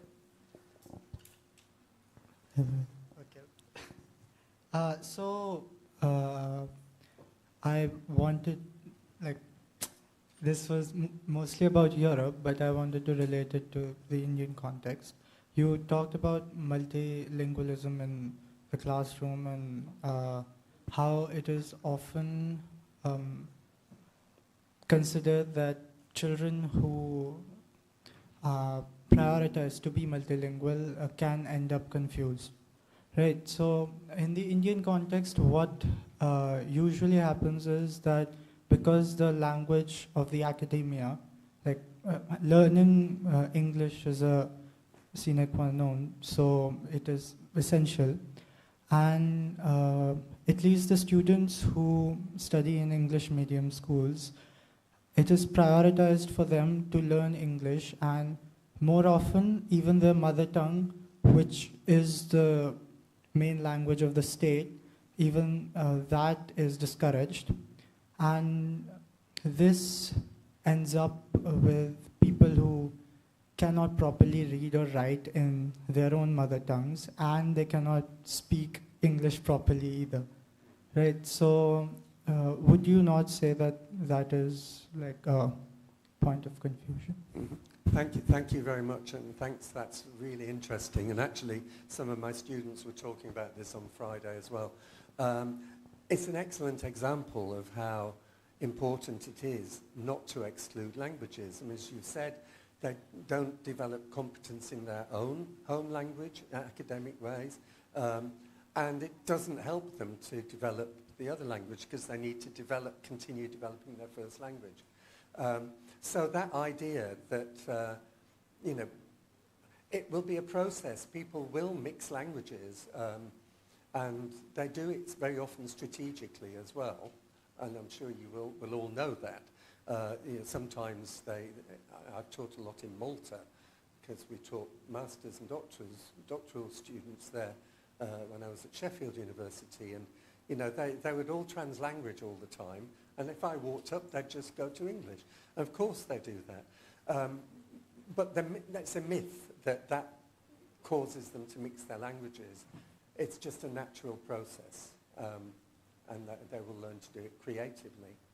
But what you said is really a great endorsement. And I'm very pleased as well, actually, because it connects what I've been saying to this context, which was my big concern when I was planning this. I didn't want to be talking about things that you would be able to say, oh, but we do all of that, and this is whatever. It's an important question. Thank you very much. Thanks, and point.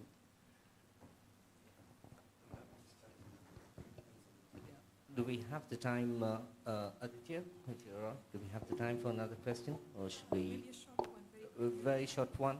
A very short one? Okay.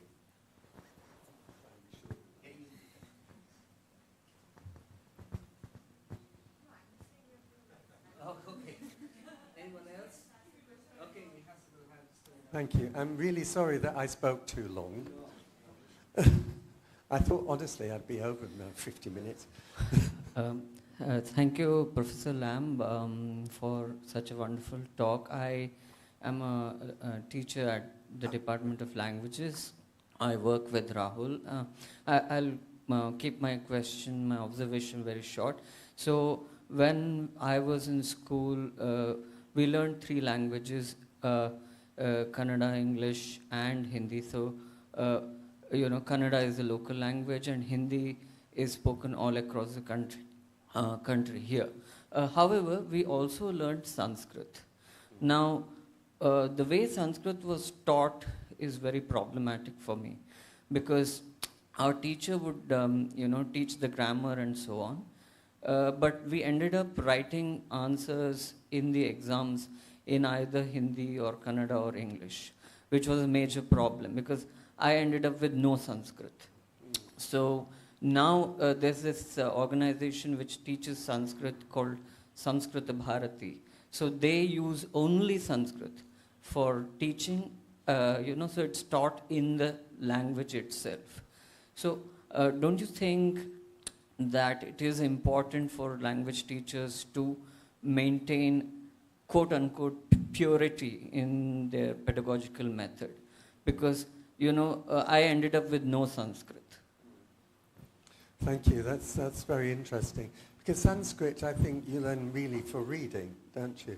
So when you say no Sanskrit, I'm not sure if you mean that you can't read any Sanskrit or you can't use it.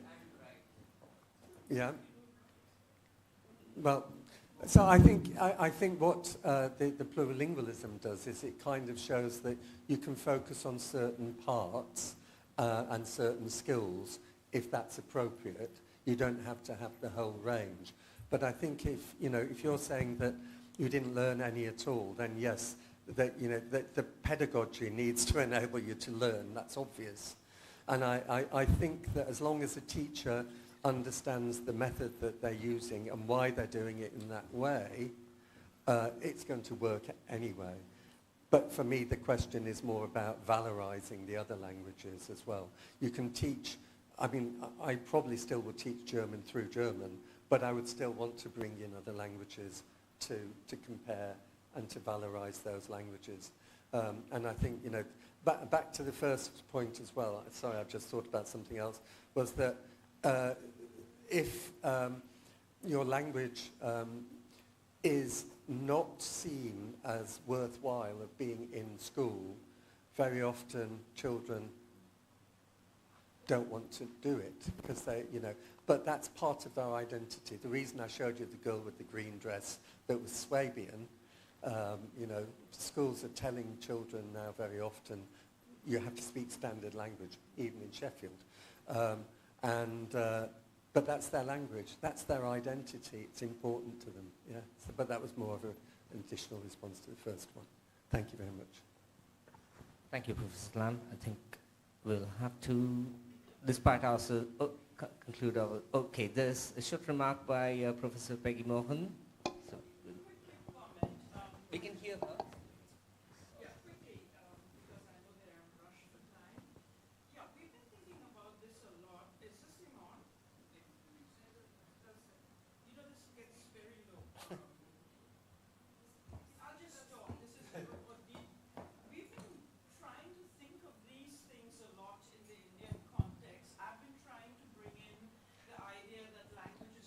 Boundaries, that a single competence spans many languages, and in a way like we're a few feet further on the road that you're talking about, but I can see the end of the road, which you can't yet see and perhaps don't want to see because it's not a nice end. Because what we find is that even as we do all the right things and bring in all the languages, it's a bigger issue than that, and it's political, it's economic.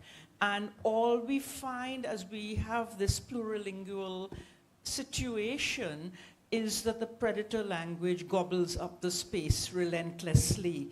So there is a direction of flow, and it is towards, unfortunately, whichever language is going to get the child the best jobs, the parents are going to encourage it. So it's sad to say that while what you're doing is good for the child's mental health, the child's attitude and feeling of inclusion, the result is not vastly different, except that a happier child loses the language in the end. Can I just very quickly, just to say thank you. I mean, that's, languages are political. Yeah, it's about power. So this is important, and it's important that you said that, to remind us of that, because, yeah, we need to think strategically about it, because you can still prioritize those languages, but it doesn't mean you have to leave the other ones out. So we need to make sure that the messages are clear that we're giving, I think, It is not, oh, forget about English, because you've got, no, forget about that, because you need to learn, which, you know, Tulu. Yeah, yeah. You know, it's not about that. We need to really think carefully and be strategic. So we need to learn from you. I told you I wanted to learn from you. Thank you very much. On that note, I'm sure you could learn a lot because we have something for you. Yes? At the end of the session, I want you to read the title of this book. Peggy Mohan. Wanderers, Kings, Merchants, the story of India through its languages. Perfect. Thank you so much. Perfect. Thank you so much. And we move on to the next session. Aditya, over to you. So, thank you, Professor Lamb. I think as someone who's currently taking a course on translanguaging with the students, it was very nice to see some of the things we have discussed in class being discussed here in greater detail. So thank you. I would now like to request Professor Neeta Inamdar, the head of the Manipal Center for European Studies, to please introduce our chief guest.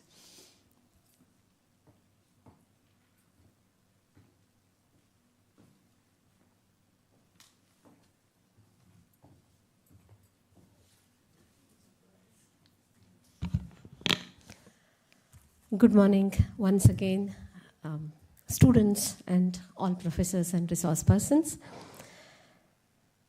So thank you, Professor Lamb, for this very elaborate, very engaging presentation. And, definitely there's so many questions that have come up. As a Jean Monnet Professor of European Studies, I have been at some of these very important meetings in Brussels, and I've heard the who's who from the Council and also sometimes the Commission saying education is on the top of political agenda in Europe, and languages is on the top of this education agenda. So there's a lot that's happening when it comes to policy coordination at Europe, and we are also closely observing what is happening with content and language integrated learning kind of projects all the way to Erasmus, and how everything is working towards building a collective European identity. So that's a larger project. As Professor just said, it's about politics, it's about economics, and there's a lot more underneath these multilingual policies as well. So just at the same time, just before I introduce our Professor Rajendra Chenny, there's an India context to multilingualism. As you said, it's just as you said of super diversity from rhetoric. So there's super complexity when it comes to languages in India. It's a very complex situation. And probably many here know about Professor Ganesh Devi, who led a People's Linguistic Survey of India, in which they were able to identify 780 languages, living languages, 780 living languages. And that just points at the complexity of things right now in India. And just now, my colleague Arvinda spoke about how Sanskrit was taught. I learned very similarly, but I retain that Sanskrit with me now, so I don't know.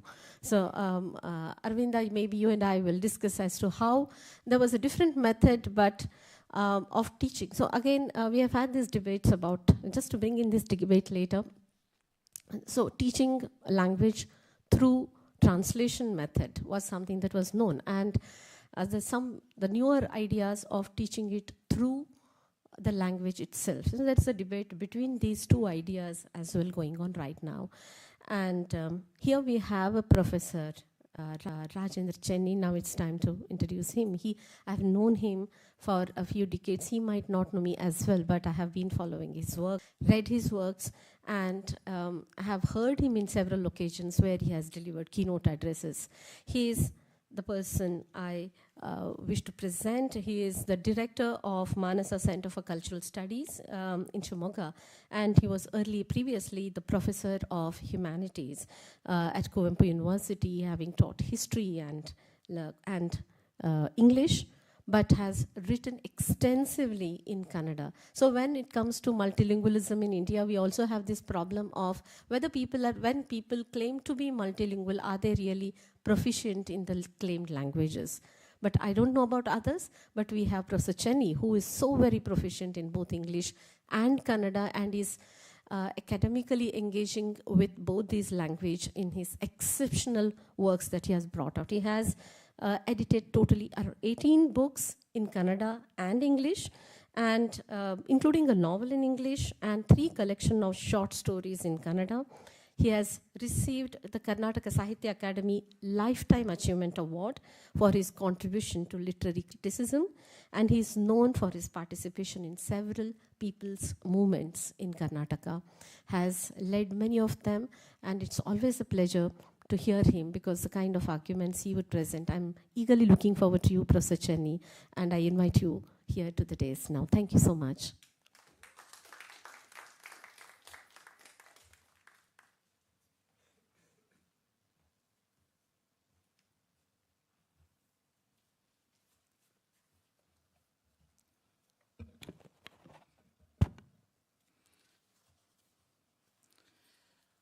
When Rahul was introducing me in his prefatory remarks of this conference, he talked about my hesitation and reluctance to be here in this conference, mainly because I'm not very familiar with the domain of the teaching of European languages. But when we talked about it, we sort of agreed that I could speak about the Indian context with special reference to Karnataka and the linguistic scenario that we find here, the problems we have been confronting. But after listening to Professor Lam, I discovered that there are so many commonalities, there are so many shared bottlenecks and problems that I felt that before I begin, I should request Professor Lam not to make charges of plagiarism against me, because in several sections of my paper, I'll be repeating what you have said about certain areas, problematic areas in Europe as far as the learning and the teaching of languages is concerned. My interest in this conference is basically because of the experience that we have had in Karnataka and elsewhere in India, that there has been over the last few decades a scary and frightening kind of a development to which I had given the name of, the phrase I had used earlier was the rise of a philosophical monism. Exactly the phenomenon that Professor Lam was describing as the habitus of monolingualism. I do not see it as confined only to the teaching and the learning of languages. The monism that I am talking about is something which overflows into the domains of politics and the structuring of societies and the experiences of the citizens in the contemporary world. I would describe this philosophical monism as a refusal to learn from the lived history of human beings in all civilizations, that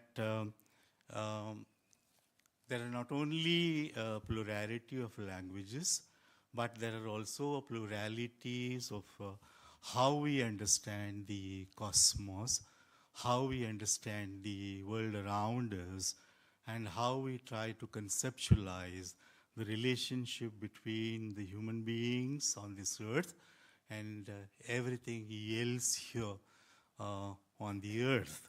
So basically, the kind of habitus that Professor Lam was speaking about is based on a very strange kind of a refusal to learn from history. It is also a kind of a mindset which is intolerant about the other.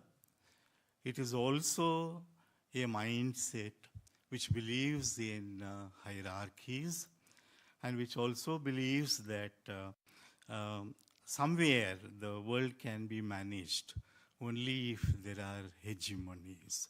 As against this kind of a philosophical monism, what we have with us in order to combat it, in order to transform it, is plurilingual and intercultural education. It's not just a set of teaching practices. It's not just an ecology of the pedagogical strategies that we bring to our classroom. It's essentially a very different way of understanding ourselves and of understanding the world around us. This is how I look at intercultural education. And this intercultural education, unfortunately, has become the need of the day in India, which has had more than a millennium-long experience of contact with other languages, of other cultures, of trying to, to learn about different life practices, different ethical notions, and different ways in which human societies can be healthy, sane, human societies can be created. It's unfortunate that we should be, at the present juncture, in need of something similar to intercultural mode of educating ourselves, not only in learning languages, but far more than that. This is exactly what attracted me to the conference. And I'm very happy that this is happening in Karnataka, because Karnataka is ranked by linguists as probably the third in the list of those states in India which have had the experience of a very extensive kind of linguistic minority, plurality. Therefore, it's very appropriate that we should be talking about, plurality of languages, multilingualism, etc. here in Karnataka. I know that scholars are not very happy making a head count of languages and then saying, using that as an evidence of multilingualism. I also believe that one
cosmopolitan. This is a part of our inheritance. That the very first extended text in Kannada is about the many languages here in Karnataka, or what was then known as the Kannada land. In the text, the author not only talks about what was seen in South India, I mean, I'm going by the other treatises which were available and which provided sources for the author of Kaviraja Marga, that this relationship between Kannada and Sanskrit was contentious, was problematic, and somehow the regional language, the Bhasha, Kannada, felt threatened by the hegemony of Sanskrit. Remember, we are talking about the 9th century, and here is the author of the text who is already trying to conceptualize that the pan-Indian great tradition, Sanskrit-centered, could be a threat to creativity in Kannada. And the entire text tries, in order to arrive at a slightly accommodative model, where you don't look at Kannada and Sanskrit as adversaries, but as the one trying to energize the other, despite the problems that I was mentioning about the unique identity of Kannada. More interestingly, this text of the 9th century talks about the many Kannadas. The Kannada phrase used is Palavu Kannadangalu, which translates as many Kannadas, because the author of Kaviraja Marga is talking about the dialects which existed. It's not just multilingualism of a kind where different languages exist together. More importantly, there is an inner kind of multilingualism, if I could use that word, where you have these dialects of Kannada. In fact, the author of Kaviraja Marga uses a mythological reference in order to talk about the large number of deshis, the regional dialects of Kannada, which existed in the 9th century. He says that even the mythical serpent, Adishesha, Vasuki, who is said to have had 1,000 tongues, feels exhausted to enumerate the deshis and the regional dialects of Kannada. This is how he looks at the plurality of Kannada within the domain of Kannada. And the author also refers to not just the existence or the coexistence of other languages and dialects within Kannada. He also talks about the necessity of conceptualizing the relationships among them. Because one of the problems with multilingualism is that you may end up very pietistically and very liberally visualizing it as a mere coexistence of languages without any connectivity and interaction among them. And I would like to use a metaphor for it. It is like the stranger neighbors, our neighbors who are strangers, living in an apartment meant for the gated community. They're all there in one building. They are neighbors, but they continue to be strangers. This can also be an erroneous description of multilingualism, where you talk only merely about the existence of various languages. Whereas the author of the first book in Kannada available to us is more interested in what happens when there is a creative encounter and negotiation with the existing dialects of Kannada and whatever gets produced in Kannada. I don't have time to go into even the performative arts that he refers to while talking about the Kannada culture.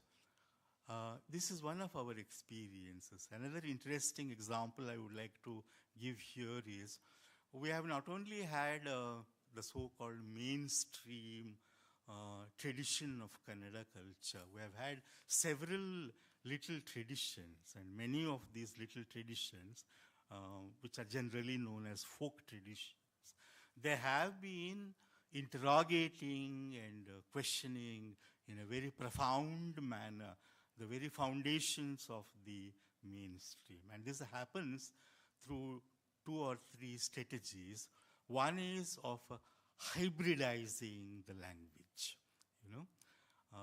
and through this you are questioning the so-called purity of the standard dialect. Meanwhile, I should also point out that the political agenda of Kaviraja Marga was to construct the standard dialect of Kannada, because a huge political phenomenon was being witnessed at that time, described by Sheldon Pollock as a shift from the Sanskrit cosmopolis to the vernacular cosmopolis. This was not just linguistic, it was a manifestation of a larger political movement towards the creation of the regional polities, for which you required a standard dialect. The other interest in the standard dialect for the author of Kaviraja Marga is he wanted Kannada to be a vehicle of knowledges in the plural. He wanted Kannada to be a vehicle of knowledges, and therefore, for him, the construction of a standard dialect would be a first step towards making Kannada a repository of many kinds of knowledges. All this was happening, and whenever a major shift happens in the domain of language, it's always related to a larger political and historical paradigmatic change. And this is what I'm trying to understand here by returning to this. Well, I was mentioning how these little traditions have been inventing strategies of interrogating the main tradition in Kannada. And one of the strategies is by hybridizing language. And the example that comes to my mind is a Janapada Mahabharata, a folk Mahabharata, which is available to us. We're not very sure about the date of its composition. The entire narrative of the folk Mahabharata happens in a hybridized mixing of Kannada and Dakhini. Dakhini is a very close cousin of Urdu, and Dakhini originated in Karnataka, in and around Bijapura and the region which is known as Hyderabad, Karnataka. It originated here in Karnataka. Just let me give an example of how the hybridizing takes place. In this folk Mahabharata, the narrator is giving a description of the handsome Arjuna walking down the street. And the neighborhood women who are mesmerized by his handsomeness, they speak to each other in colloquial Urdu and Dakhini. And what do they say? I am not very sure about my accent, but the Dakhini line goes like this. Are jaldi aage, O Arjun ara. They don't say arha. In Dakhini we say ara. So this is how, it is not just the hybridization of language. A mythological figure consecrated as heroic, as a game changer, etc., etc., is now being drawn into the mundane world of the women, who are maybe from a distance appreciating how handsome he appears to be. This is one of the ways in which the mainstream mythology and everything that goes with it is being interrogated through the hybridization of the language. There are several strategies which are used. These are the cultural memories to which I believe we should return. Everybody agrees that India is a multilingual country. Some people find it maddening, others find it fascinating. everybody finds it problematic. All right. So you have this idea of India as multilingual, right? But the question is, what happened to these memories? You know, every Kannada poet believed, I'm talking about the ancient Kannada phase and the medieval Karnataka history phase, where every important poet makes a claim to literary reputation by describing himself as a Ubhaya Kavi or a Ubhaya Bhasha Kavi, which means a bilingual poet. You know, to be a bilingual poet was said to be the highest literary reputation for a poet here, Ubhaya Kavi. The first of our important poets, Pampa, calls himself a Ubhaya Kavi. You know, these are important because they are indicators of a large, a very important, a very seminal orientation which existed, and unfortunately we seem to have lost sight of it. I was saying that just a while ago that a weak kind of multilingualism can be compared to strangers' neighbors in an apartment, whereas the actual lived experience in Karnataka has been of languages like neighbors by the side of a very busy lane, or maybe meeting at a nukkad, you know, the street corner. That's how these languages have been. And what is the orientation that I was trying to describe as philosophical and linguistic and political monism? Unfortunately, this ability, I'm not talking about the ability among the elite classes of Karnataka. I'm talking about the efficiency and the proficiency that every ordinary human being in Karnataka in the past seemed to have possessed. And this helped these people to make these cross-cultural, intercultural interventions. And therefore, I don't think we have much evidence about the pedagogical systems of teaching languages, because I'm sure any parent here in the province for Karnataka would be shocked if his or her child didn't naturally pick up at least 3 languages.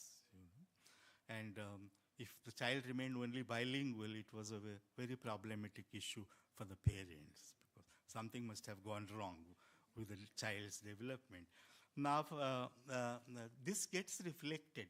Now, you should forgive me, I am not indulging in this conventional practice of the host inviting the delegates and the participants to a cultural tour.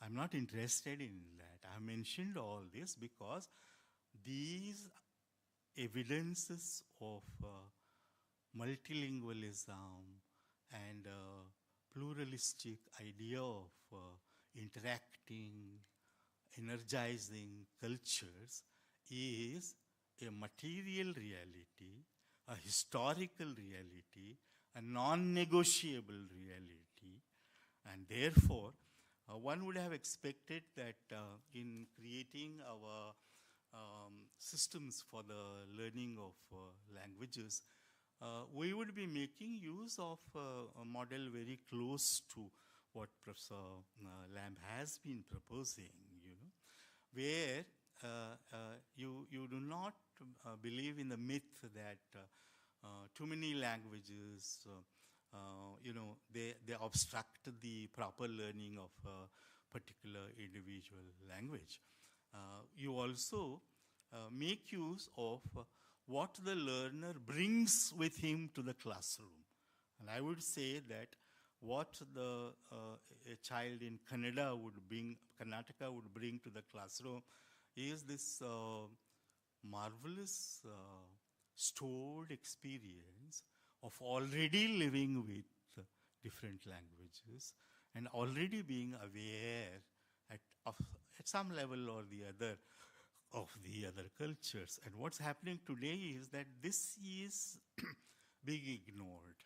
At least, I am talking about not the elite institutions, but I'm talking about the huge system of education in Karnataka with government schools and government-run colleges. And I can say with confidence that nowhere is an attempt being made to introduce an intercultural mode of learning languages. And why has this happened? I would like to skip some of the smaller sections here. I wanted to give another example of how European writing has made impact on the Kannada consciousness. One example that comes to my mind is just about 150 kilometers from this auditorium, you have a theater called Ninasam, which is said to be among the very early rural theaters in India. This was established by K.V. Subbanna, Magsaysay awardee. And what has happened in Ninasam over these decades is plays, dramas written in European languages are translated into Kannada, and they are performed not only before the elite audience which comes from different cosmopolitan places here, but also in the presence of an audience which is basically a rural audience. For example, if I remember right, plays from Polish, German, Russian, Spanish, they have all been translated into Kannada and performed in Ninasam. I want to return to this later in my presentation if I have time. I was reading the brochure that you gave me where Umberto Eco says that the language of Europe is the language of translation. I would like to change it a little. The language of the reception of Europe here is the language of translation. We have received Europe, we have learned from Europe, and once again to refer to the Kannada literary tradition, all the major phases of creativity in Kannada, they have been energized by negotiation with Europe, not through the learning of the European languages, but through the translations which were made available to us. There are at least 4 factors which I have listed up here, and there's again an overlapping with what Professor Lamb was describing. And these, I think, are part of this orientation, which is in a very paradoxical way pushing us from historically experienced multilingualism to a very paradoxical, ununderstandable kind of monism. What are these factors? One, of course, is contrary to all the seminal work being done in the area of teaching of languages and also in the related domains, which have all been talking about, the orientation towards the use of multilingualism, towards the use of bilingualism in the learner. We now seem to be moving towards this kind of linguistic monism or monolingualism. We need to understand why this is happening. Let me bring in here another important factor where I think we differ from our European friends. In India, language policies have not only been made by a centralized seat of power known as the central government, very frequently issues relating to learning of languages and the medium of instruction have reached the judiciary. And most of the policies, have been decided on the basis of the verdicts given by the judiciary here. Let me give you the example of Karnataka again. I think Ishan was the one who raised a question relating to this. Karnataka government took a decision during the time of Devraj Aras, the chief minister, decades ago, that it would make Kannada the compulsory medium of instruction in schools.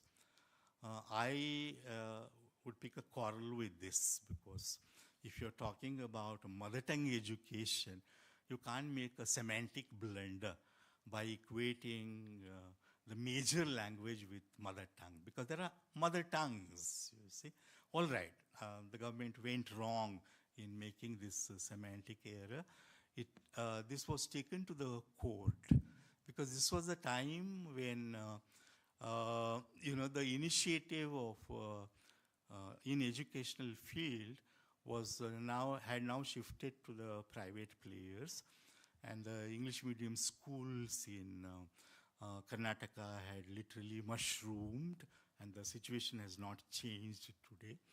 And they wanted some sort of a carte blanche, free ticket for teaching in the English medium.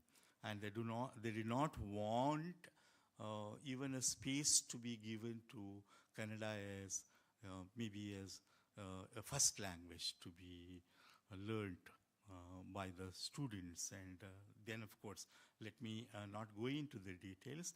Ultimately, this was taken to the Supreme Court.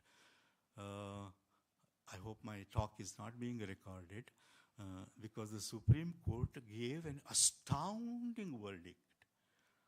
And the verdict of the Supreme Court, ultimately it said, you can't do it. You can't do it. You can't have Kannada as the medium of instruction in your schools. And this verdict, which changed the role of Kannada and the medium of instruction, and also affected a number of things, including the cognitive abilities of the students here in the state, right? Can you believe me? The Supreme Court verdict begins with a statement: mother tongue is the language of the minority. Period. I don't think I need to explain this. The Supreme Court, the highest court of the nation, begins its verdict by saying that mother tongue is the language of the minorities. If this is the linguistic awareness of our judiciary, you know what would happen. The whole question that we wanted to debate here in Karnataka was, how do we create facilities for the presence of the mother tongues, the first languages in the system of education? This is what the civil society was concerned about. We wanted to find ways and means of trying to make the mother tongues, not just Kannada, the mother tongues, the medium of instruction. And this was shot down by the Supreme Court, and that became, and now in retrospect, I'm sure you will also agree with this, others will agree with us, that this judicial verdict was related to a very specific conjuncture where the agenda for everything, for economy, for the flow of capital, for the flow of information, was shifting to certain centers of power. I'm talking about globalization. I'm talking about the way in which in the phrase used by Ashish Nandi about modernity. It's not that globalization could be described as an imperial conspiracy, very visible. What modernity did earlier was to change our priorities, and globalization did it more effectively. The priorities of every home, priorities of most middle-class parents were changed. And then began the preference for English. Even now, at the moment of my talking to you, Karnataka government is trying to handle this ticklish issue.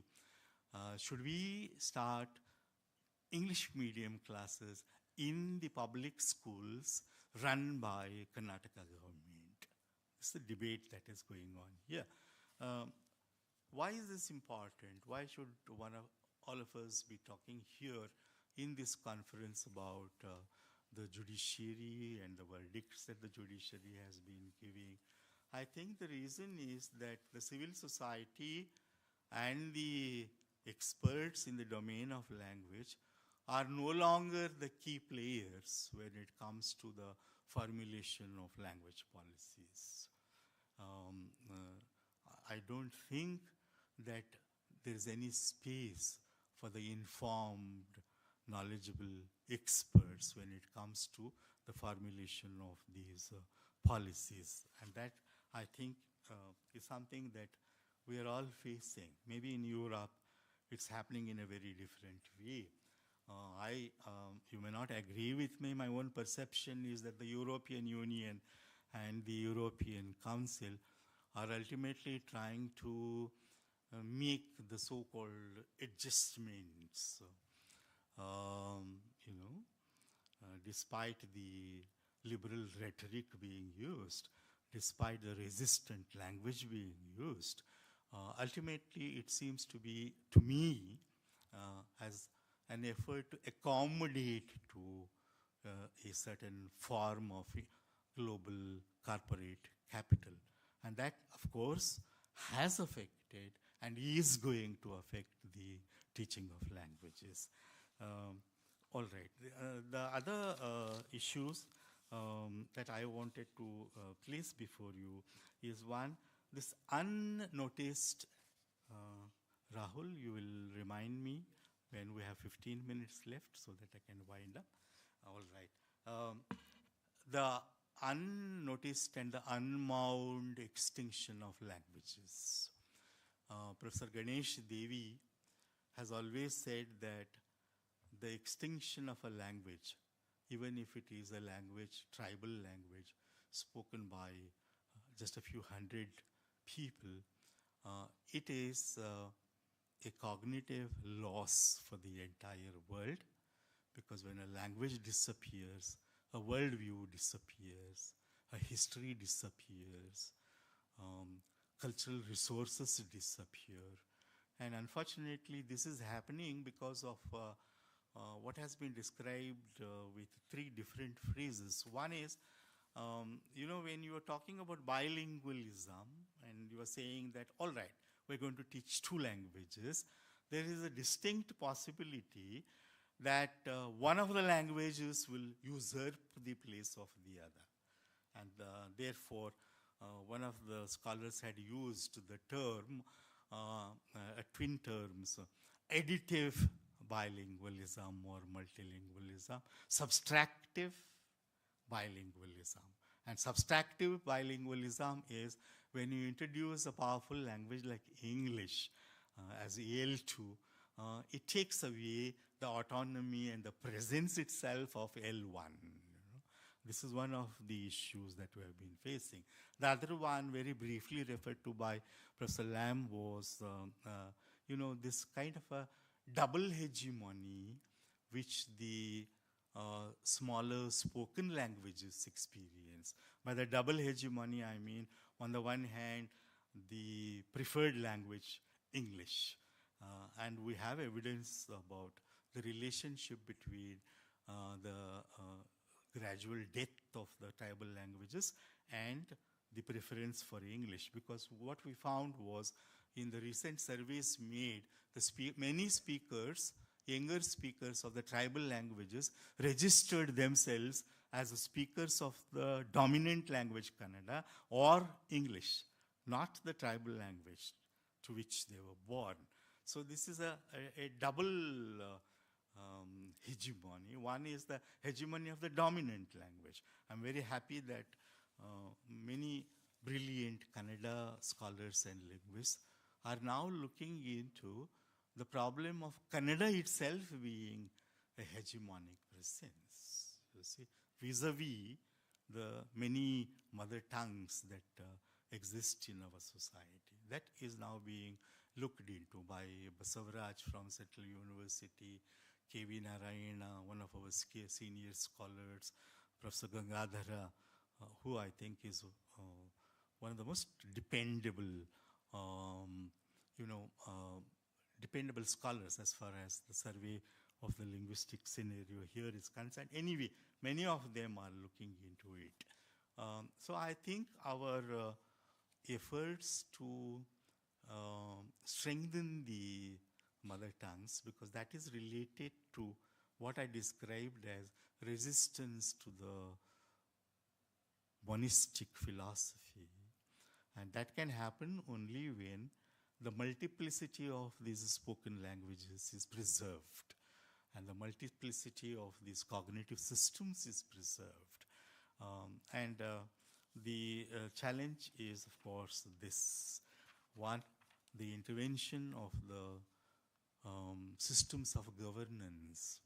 Governmentality itself seems to be playing this kind of a role through the judiciary, through the policy making, etc. The other point that I wanted to raise here, hoping that delegates to the conference would be sharing their experiences. I was mentioning that we have been either discovering, or maybe the better word would be inventing Europe for ourselves through translations. See? And this is a very long process. I'm talking about the so-called Indian Renaissance during the colonial period. And everything seemed to center around the issue of the negotiation between Indian consciousness and Europe. Of course, it was partly imitative, but it was also contentious, argumentative, and there was constant effort to redraw the contours of Europe, you see. And I believe that this did not happen with the teaching of the foreign languages, but because of the translations. Let me give you examples from Kannada once again. It all began with missionaries here, especially where you are sitting now, making translations of the Bible, making translations of that allegory, I forget the name. And the Psalms, because these had to be used in the churches here on the Karnataka coastline. That was happening. But just a little later, what we see is a phenomenon which is very interesting, that though not directly from the European languages themselves, but through English translations, texts from many European languages begin to enter the domain of Kannada. Let me again think of a local example. Probably just about 8 to 10 kilometers from this auditorium in Udupi, there was a great scholar called Kushi Haridas Bhatt, and he was the one who translated Fantamara, I hope I got the pronunciation right, by Ignacio Sillone, the great novel against fascism.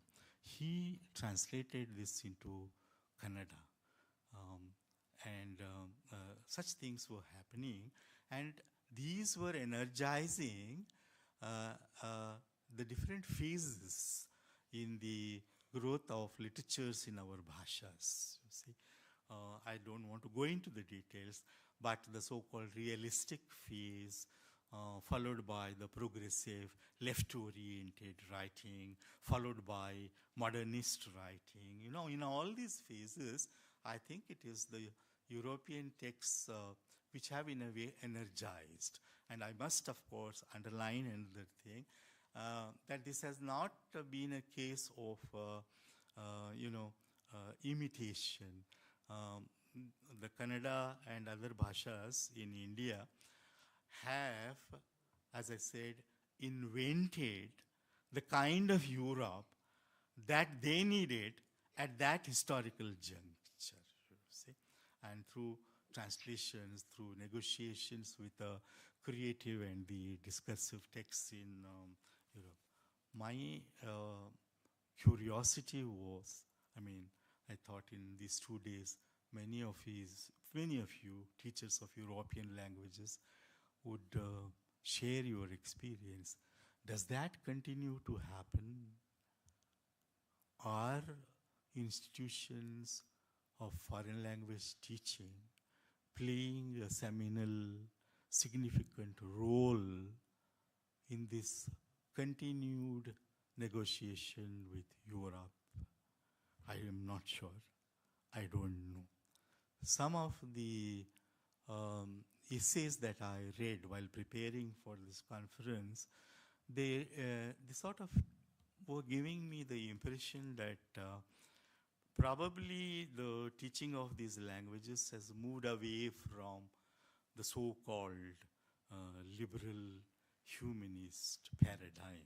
I know this is a curse word. Both liberal and are now curse words. But I'm talking about the shift away. Has there been such a shift that under the pressure of the agendas being set now by the new liberal economy and the global flow of information, the learning of foreign languages is now far more utilitarian, far more, I don't know which word would be appropriate, but in a way, at least in a mild way, rejecting this inheritance, rejecting this kind of a very powerful tradition. Only the other day, 10 minutes more? Yeah. Only the other day I was looking into a text on rationalism written by Gaurish Kaikini, not very far from where we are sitting.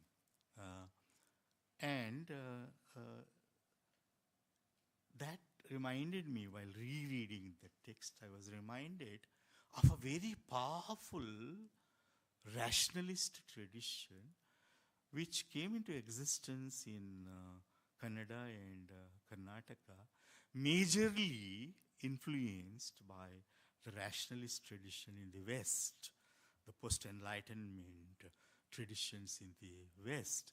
And this is something that one, I think, would be interested in exploring further. And also, making a jump from there, what is happening now as far as the teaching of the European languages is concerned? I don't want to make any blanket statements, especially because of my enormous ignorance about what is happening. But I would be very delighted if this is now still continuing to happen, that the hegemony of lingua franca, English, as a lingua franca of the new economy, is it in some way creating undue pressures on the learning of the European languages? I don't know. One, I think, should be talking about it. I thought maybe, unfortunately, the last of the points I want to make is there anything that we can learn about the pedagogy of the foreign languages from the historical information that is available to us? Let me again give you an anecdotal sort of example. Again, about 130 kilometers from where we are Yeah, an Italian traveler who was a musicologist, Pietro della Valle, in the 17th century, came to Karnataka, and he was accompanied by an Indian merchant, sometimes described also as an administration, Vittal Shenoy. Obviously, he must have been Saraswat Brahmin, and Dilla Valle was accompanied by Vittal Shenoy, and they came to meet the feudatory ruler of the Nayaka dynasty in a place called Nagara, you see. And of course, I wish I had time to go into it. That was the juncture when India, including Karnataka, because of maritime trade and also the political power over the coastline, was the center of that time's global trade. It's not that this is the first globalization we are experiencing. This was indeed the center of global trade, and you could even say globalization. And you have a representative from Europe. I have failed to find out in which language Vittal Shenoy and Della Valle conversed, because it seems Della Valle, before he came here, had learnt a bit of Turkish and Arabic. And of course, all through the coastline here, the corrupt form of Portuguese was the lingua franca of trade, you know. And that's how a whole gamut of words from corrupt Portuguese have entered into the Kannada language. I'm sorry I forgot to mention this. This millennium, or maybe longer than that, contact with languages has shaped the Kannada language. It's not just a question of adding to the lexis of the treasure of words or lexis of Kannada. The syntactic features of Kannada have been shaped by language contact, which has been uninterrupted for at least 1,000 years, if not more. Anyway, I think that these are things that one could talk about, could explore, drawing on those experiences which are inscribed in our history. If you ask me, this is all about Karnataka, this is all about this region, what's its use if you're talking about European languages?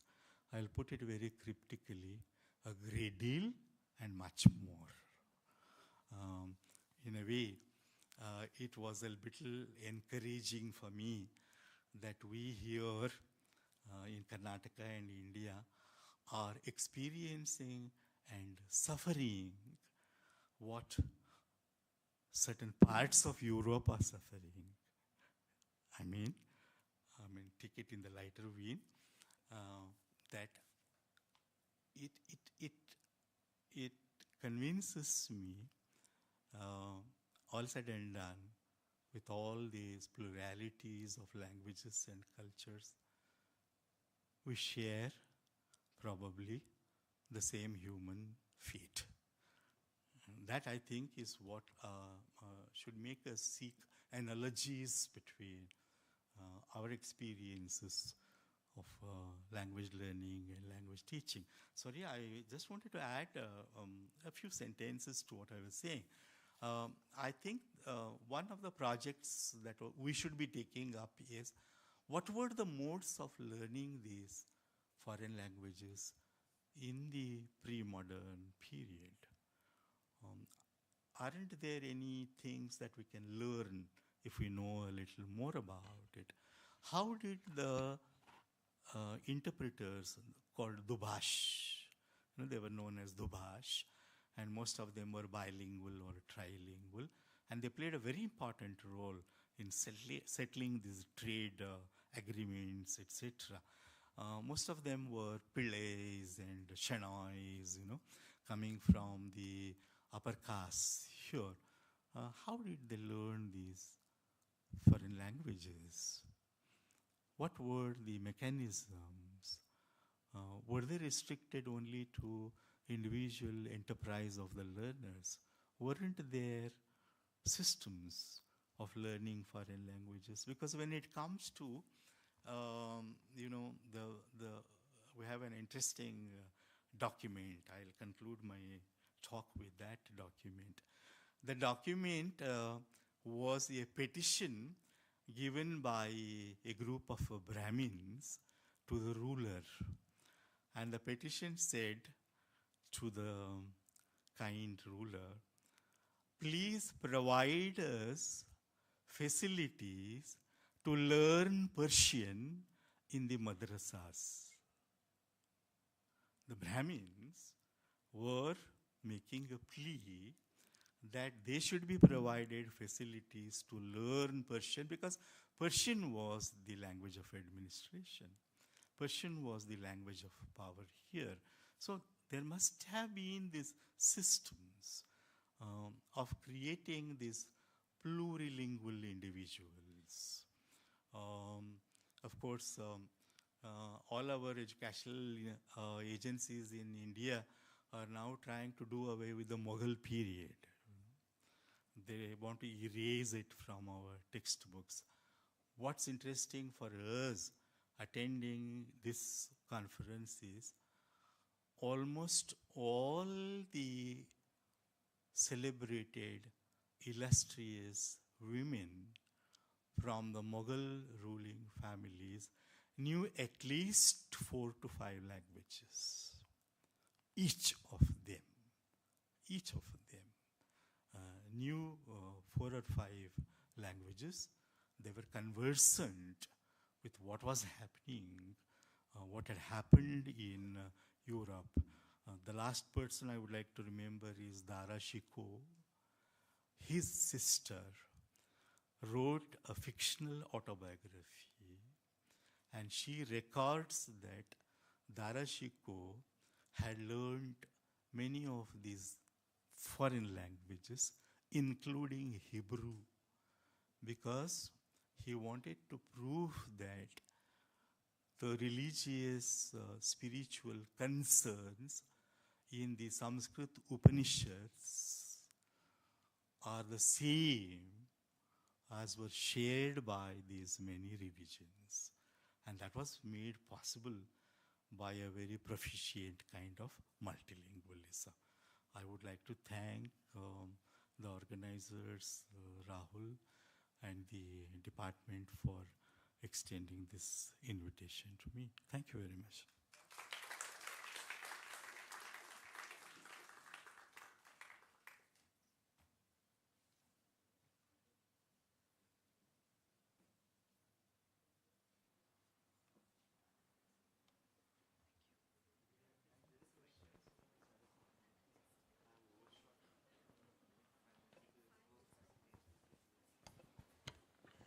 So, great deal and much more. So thank you very much for this fascinating and provocative presentation, Professor Chenny. And very quickly, we have some time, some maybe 2-3 questions to take. Any questions from students first? There's already a hand up. First one, yeah.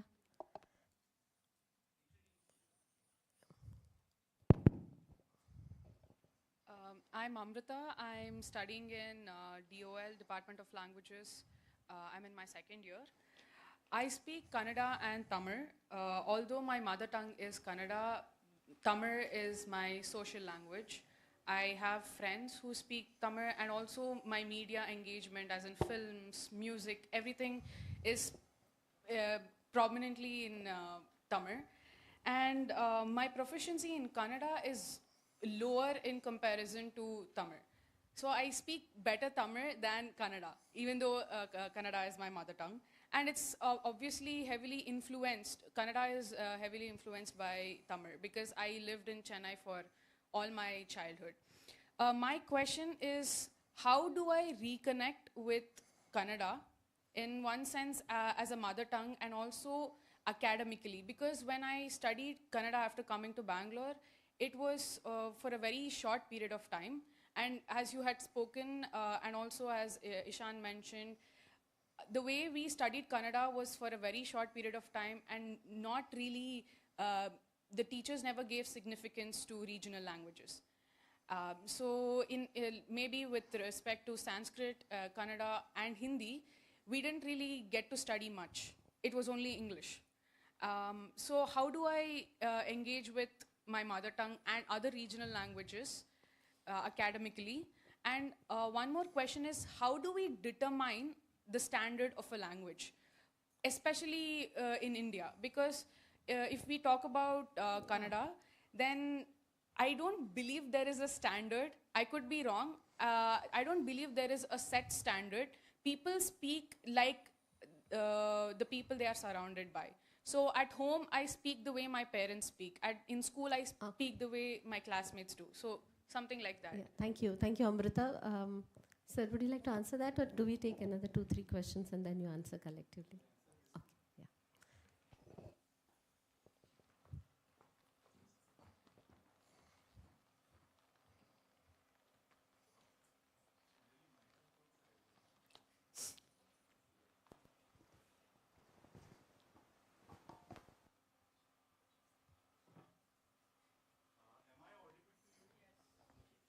Okay,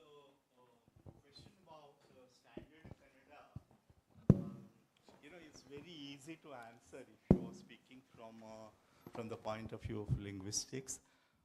There is nothing inherent in any dialect of a language which makes it standard.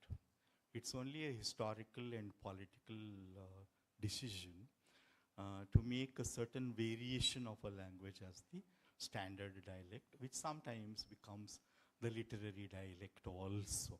To give you the example of Kannada, in the 10th century and also in Kaviraja Marka 9th century, it's very clearly mentioned that the dialect of Kannada spoken in today's North Karnataka was known as pure Kannada at that time, and that was supposed to be the standard Kannada.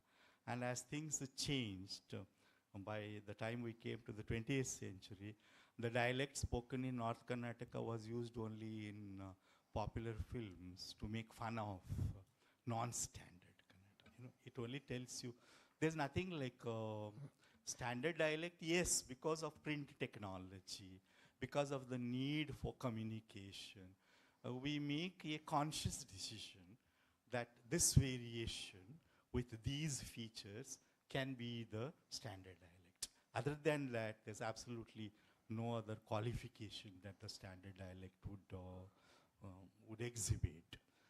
That is answer to one question. The other is, how do you connect yourself to a mother tongue? I think since you have more familiarity with Tamil, you need to re-enter into Kannada with whatever knowledge you have of Tamil. There's a great deal that the two languages share, and that I think should help you. And don't worry about speaking Kannada like Tamil. My practicing teachers told me that most of their students complain that when they go to the classroom, they have to learn the standard dialect, and the standard dialect of Kannada appears to them as a foreign language. Because as you were saying, the Kannada that we learn is the neighborhood Kannada. It could be Telugu Kannada or Tamil Kannada or Malayalam Kannada. I don't think anybody has ever had a problem. Okay, sorry. Very quick 2 questions maybe. Yeah, there's one here. Yeah. Yes. My question to you is regarding the approach that you have proposed for furthering intercultural education in the Indian context. My question is such a genealogical approach to multilingualism effective? because you refer to the use of cultural memories, to harken back to cultural memories and to understand the plurality of the culture that we have already been living in, instead of trying to move forward and solidifying boundaries between languages and cultures. So the thing is, what I exactly mean by this question, I need to affirm two things about what I'm asking here. By genealogical, I am referring to specifically the use of cultural memories, because cultural memories it's a very fuzzy term. You can't exactly tell what cultural memories could mean for one person or to another. The second point that I would like to affirm quite strongly is that I do understand that the point of this approach is to sort of move away from the current dominant narratives that try to portray every language as singular, rigid, and already having one particular culture for one particular kind of people. I do understand that, but yes. As far as the first question is concerned, when I talk about the use of cultural memories, I do not mean that we need to carry a very heavy baggage when it comes to learning of Kannada now. I am only thinking of the frameworks that we can evolve on the basis of those cultural memory. It's not for every learner, to carry that heavy baggage. I was suggesting, so in that sense, it's not a genealogical model that we are proposing here. We're only saying that, first of all, it's a corrective. It's a very, very important corrective when you're making the wrong preferences and the wrong choices, that your cultural memories can correct you. That's one of the uses of the cultural memories. That's what I had in mind. And the other question was, what was it about? Sorry, I forgot.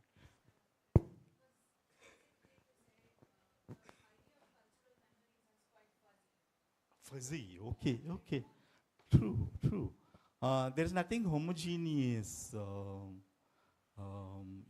called cultural memory, accepted and shared by everybody. It can't be, because different sections have had different cultural memories. Dalit memories cannot be equated with the cultural memories of a Savarna. Given a caste-centric society, even memories are categorized, you see. There are walls between memories.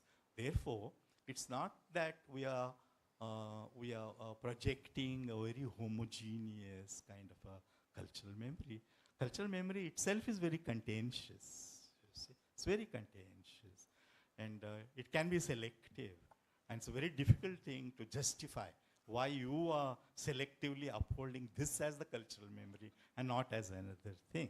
But despite that, I would say, somewhere we need to, not nostalgically, not in order to glorify something that happened, not for a museumization of the past.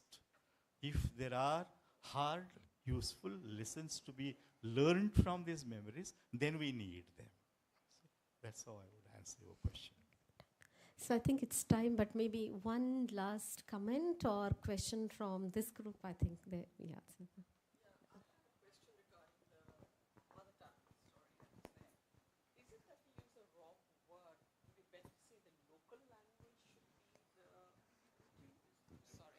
Would it be better to say that the local language should be the medium of instruction? Because even if you are a migrant to Bangalore, say, if you are, Bangalore maybe is not such a good example, but if you are growing up in a society as a child, I can say from my own experience, you tend to assimilate the language spoken by people around you.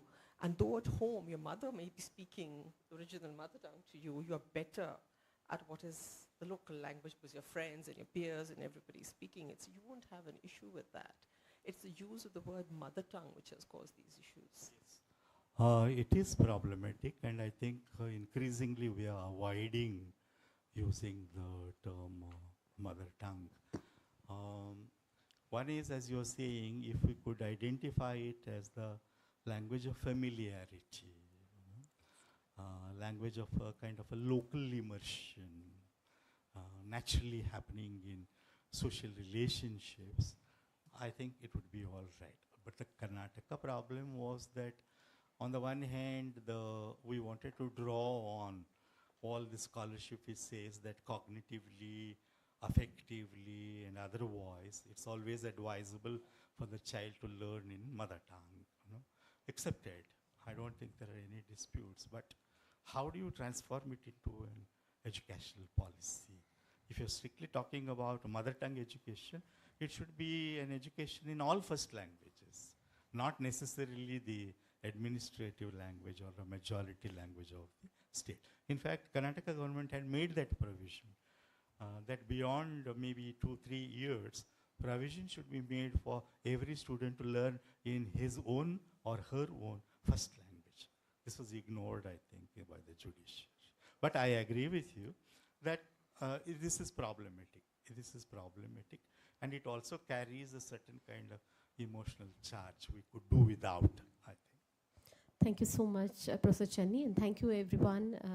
I'm sure there are more questions to discuss with Professor Chenny, but before we close, I just wish to say Professor Chenny has a recent book, State Matters, in which he presents the history of Kannada consciousness. So it is published by Manipal Universal Press, which I'm also associated with, and so I'm also telling. This is one book which is doing so very well and very well received book already. So those interested can contact us, and you can get the book from MUP within when you visit tomorrow our facilities in Advanced Research Center. So thank you, Professor. And please give a good rating. At least 4 or 5. I wanted to say that as a publisher. Thank you so much. Thank you, everyone. And I think Aditya will now have some announcements, definitely for lunch, I think. Yeah. But I would first like you to present this book.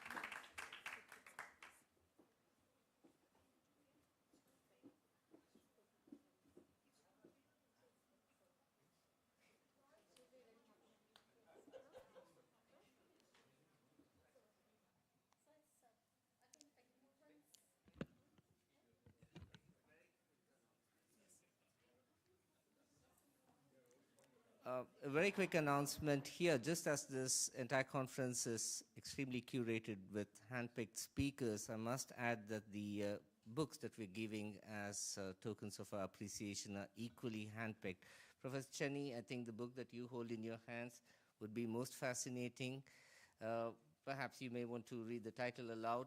And there is a reason why we have chosen a very specific book for each speaker. And your talk towards the end alluded to that. But I think you would be very, very interested in reading that book. It's got something to do about mother tongues. It's got something to do about people moving. And later, when we have the time, I would like to share a little story about a linguist called Gaspar da Gama, who comes from Poznan and who Vasco da Gama took along with him on his sea journeys, and who was a translator. And when your question about how did they manage communication, we'll have an interesting chat. Thank you so much. Okay.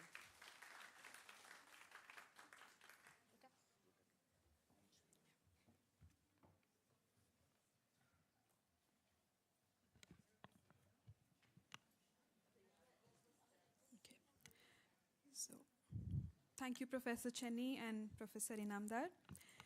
I would like to close the inaugural ceremony with the words of the Canadian psychologist Frank Smith.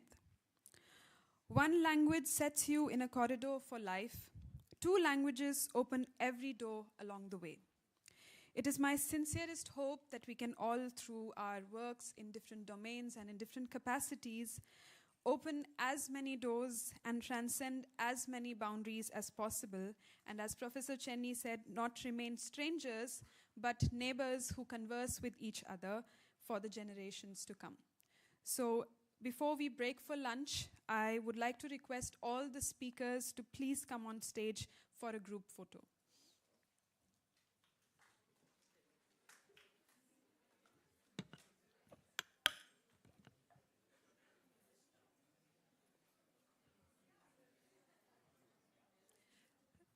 After the first round of photos with the speakers, I would also request all the participants and organizers to join in. But first, we would like the speakers to please come on stage.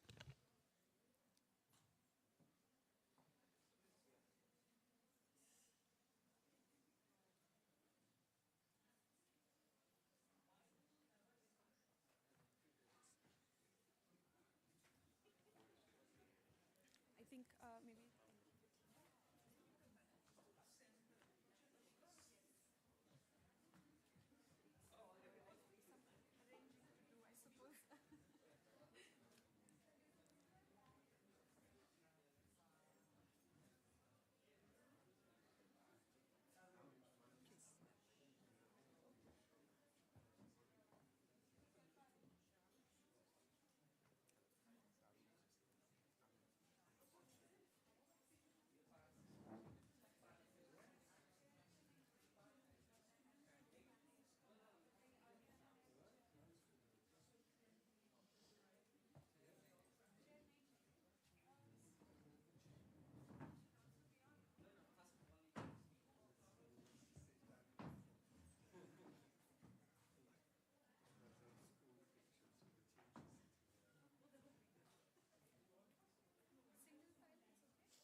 No, we just say one with the, please, Lena, or my colleagues, right?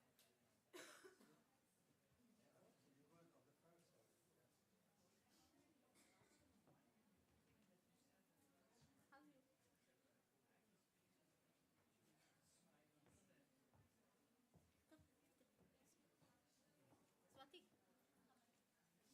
Emma, please.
Break for lunch, and we will gather here again at 2:30 for the next session with Professor Francesco Goya.